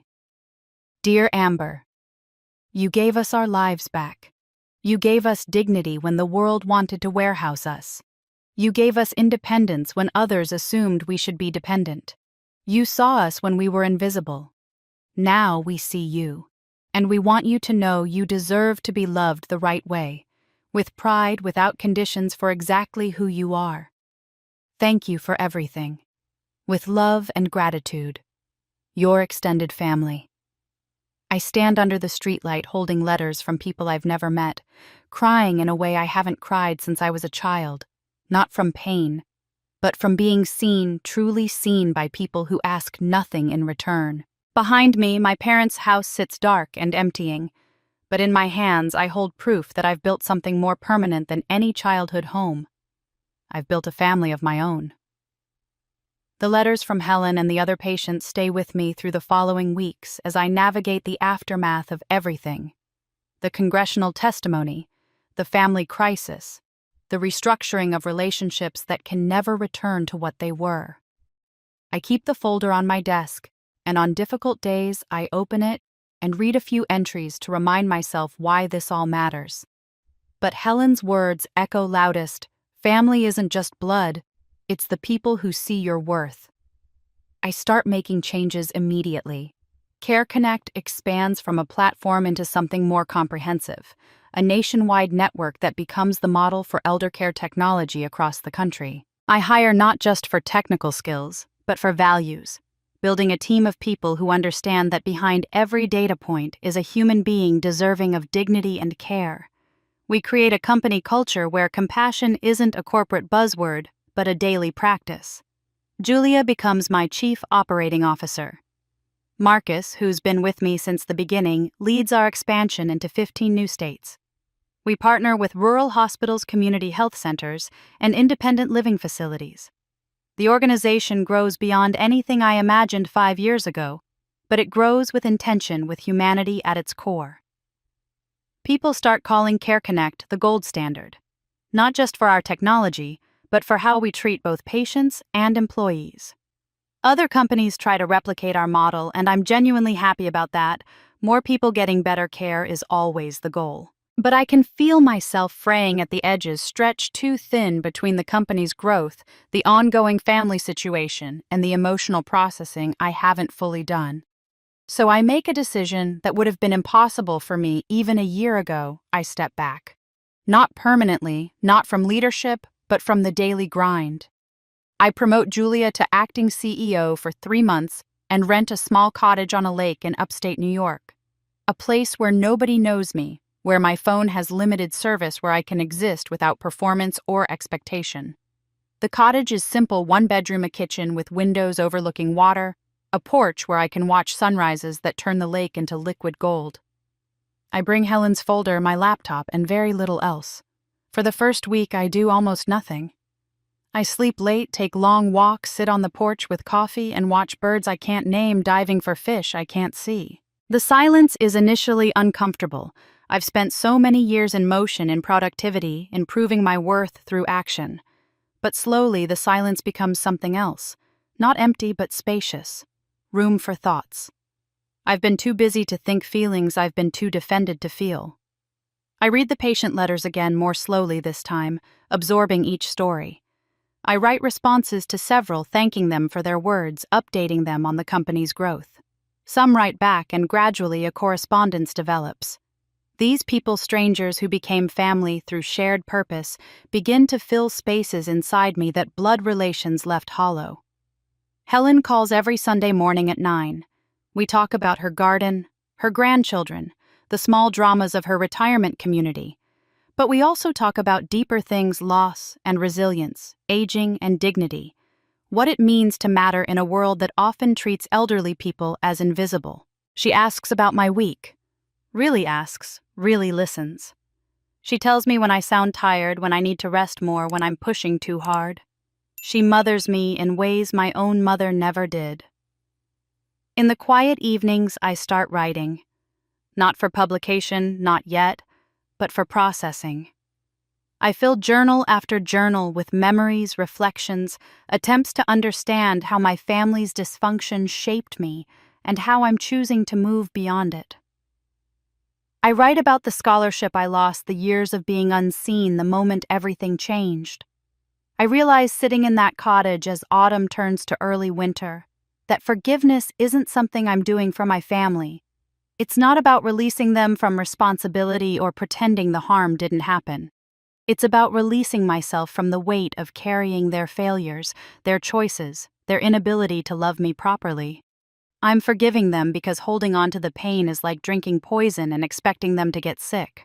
I'm choosing to set down that burden not because they deserve it, but because I do. Some days the forgiveness feels real solid, like something I can build on. Other days it dissolves and I'm angry again, grieving again, processing again. I'm learning that healing isn't linear, it's a spiral, circling back to the same wounds, but from different heights, different perspectives. By the time snow starts falling on the lake, I feel different. Lighter, but also more solid. Like I've shed layers of defense that were weighing me down and found something more durable underneath. I'm considering writing a book about this experience not as revenge or exposure, but as a map for other people who've been made invisible by their families, who've had to build worth from nothing, who've learned that success despite your family can be more powerful than success because of them. My phone rings on a Sunday evening, breaking my usual routine. Kelsey's name on the screen. I almost let it go to voicemail. Our last conversation was weeks ago, brief and surface level. But something makes me answer. Amber. Her voice sounds different. Quieter, less performative. Do you have a minute? There's something I need to tell you. I'm listening, I say, settling into the porch chair and wrapping a blanket around my shoulders against the evening chill. I've been going to therapy, Kelsey begins. Real therapy, not just showing up to check a box. And I'm starting to understand things about myself, about us, about how messed up everything was. I don't have it all figured out, not even close, but I'm trying. There's a vulnerability in her voice I've never heard before. No performance, no angle, just honesty. I got a job, she continues. Medical receptionist at a community health clinic. It's not glamorous. The pay is okay, but I like it. I help people check in, I schedule appointments, I make sure elderly patients understand their paperwork. It feels real, more real than anything I've done in years. That sounds good, Kels. I'm paying down my debts slowly. It'll take years, but they're my debts, my responsibility. And I'm learning to live within my means. It's hard. Every day I want to buy something to make myself feel better, to look successful, to prove I'm okay. But I'm learning that being okay doesn't look like what I thought it did. She pauses, and I hear her take a shaky breath. I spent my whole life being what Mom wanted. The successful daughter, the pretty one, the one worth bragging about. I don't even know who I really am underneath all that performance. But I want to find out. Even if she's disappointing. Even if she's ordinary. I want to know who Kelsey actually is when she's not pretending. I think she might surprise you, I say quietly. I called because I wanted to apologize. Really apologize, not like before when I was just trying to get something from you. I was cruel to you our entire lives. I participated in Mom's treatment of you. I made you feel small because it made me feel big. And I'm sorry. I don't expect you to forgive me or even want a relationship with me. I just needed you to hear that I see what I did, and I'm ashamed of it. The apology lands differently than I expected. Maybe because I've done enough healing work to receive it. Or maybe because it's the first genuinely selfless thing she's offered me. Thank you for saying that, I tell her. It means something. We talk for a while longer carefully, like people learning a new language. Before we hang up, she asks if I might be willing to have dinner with the family sometime. Not in Ohio, not in their space, but somewhere neutral. Maybe, I say. Let me think about it. 3 weeks later, I meet them at a small restaurant in Pennsylvania, halfway between my cottage and their new apartment. It's nothing fancy, a family place with checkered tablecloths and a menu that hasn't changed in decades. Neutral ground. Mom looks diminished, somehow smaller, without the armor of her old life. She tries to control the conversation several times, suggesting what everyone should order, critiquing the decor, but Dad gently redirects her. It's awkward, painful in places, but there are also moments of something that might eventually become healing. Dad asks about Care Connect's expansion, and for the first time in my life, he really listens to my answer. He asks follow-up questions. He tells me he's proud of me, and though the words come decades too late, I let them land.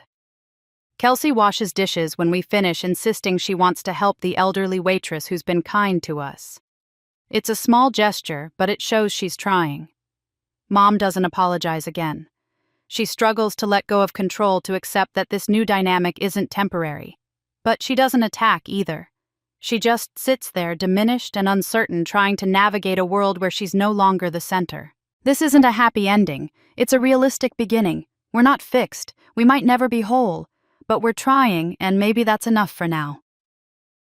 I return to the cottage that evening and sit on the porch watching snow fall on the frozen lake. The Presidential Medal of Freedom sits on my desk inside, but next to it is something I treasure more, a crayon drawing from a patient's great-granddaughter. It shows 2 stick figures holding hands, one labeled Grandma and one labeled Dr. Amber, even though I'm not a doctor. Above them, in wobbly letters, "Thank you for saving Grandma." That matters more than any official recognition. Helen calls the next morning and we talk about everything and nothing. She's become the mother I needed, and I've become the daughter she lost touch with years ago. Family, I've learned, isn't always the people who share your blood.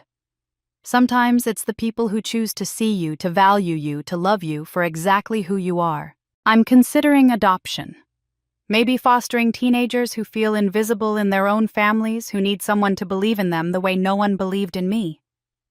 I have space now, emotional space, physical space, financial space to offer what I never received. The book I'm writing is taking shape. Not a revenge narrative, but a map for people who've had to build worth from nothing. Who've learned that the family you create can be stronger than the family you're born into.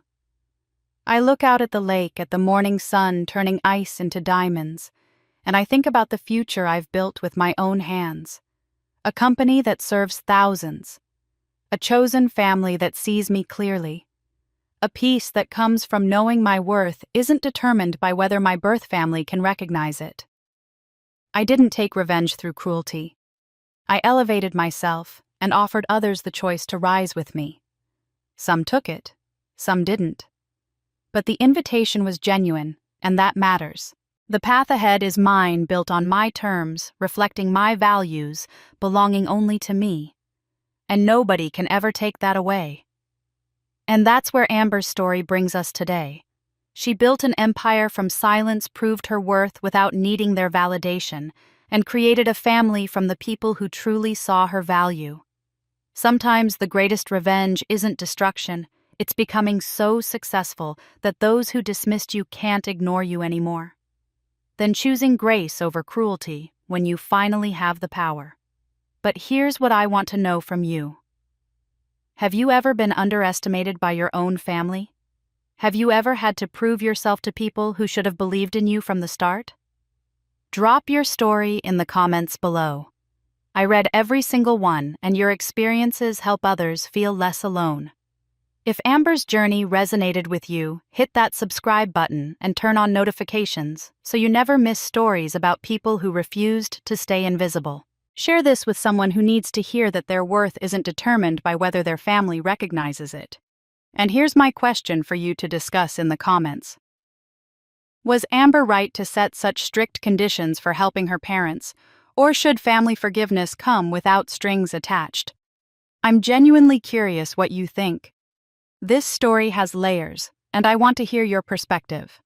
Thanks for listening to Amber's story, and I'll see you in the next one. I agreed to a cafe, public and neutral. She looked different, older, thinner, with lines around her eyes that spoke of hard years. But she was sober, clear-eyed, and when she slid a notebook across the table, her hands didn't shake. I've been keeping this for 3 years, working through everything in therapy. I don't expect you to read it, but I needed you to see that I've been trying to understand myself, understand what I did. She paused. You were right. I had everything, and I wasted it hating you for being stronger than me. She didn't ask for forgiveness, didn't suggest we try again. She simply said, "Thank you for not giving up on being a good person, even when we gave you every reason to become cruel like us." I looked at my sister, this stranger who shared my DNA, and felt something shift. Not forgiveness, but release. I don't forgive you, I said honestly. Not yet, maybe not ever. But I don't hate you anymore either. You're a stranger who shares my DNA, and I hope you build a good life. We won't be sisters. We won't have holidays together. But I won't spend energy hating you. That's the best I can offer. That's more than I deserve, she whispered. We parted outside the cafe. No hug, no promises to stay in touch. Just 2 people who'd survived the same house and were healing in different directions. That night, I tucked Lily into bed, her small hand clutching her favorite stuffed bear. "Mama, do you have a sister?" I smiled.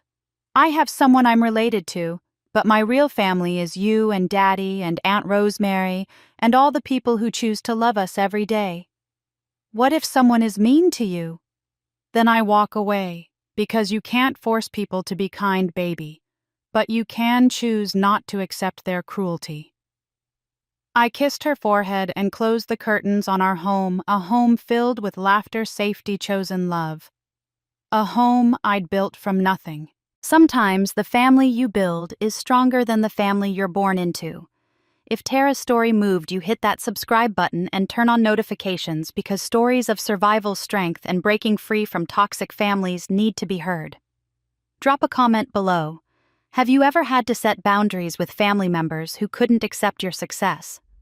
Or maybe you know someone who's been the scapegoat in their family. Share your thoughts. Your story might help someone else realize they're not alone. And here's a question for you. Do you think Tara made the right choice by not fully forgiving her family? Or should she have given them another chance? Let me know in the comments. Your perspective matters, and I read every single one. If you want more stories about people who overcame impossible odds and built lives on their own terms, this channel is for you. Subscribe now, and let's keep telling stories that remind us we're stronger than we think. See you in the next video.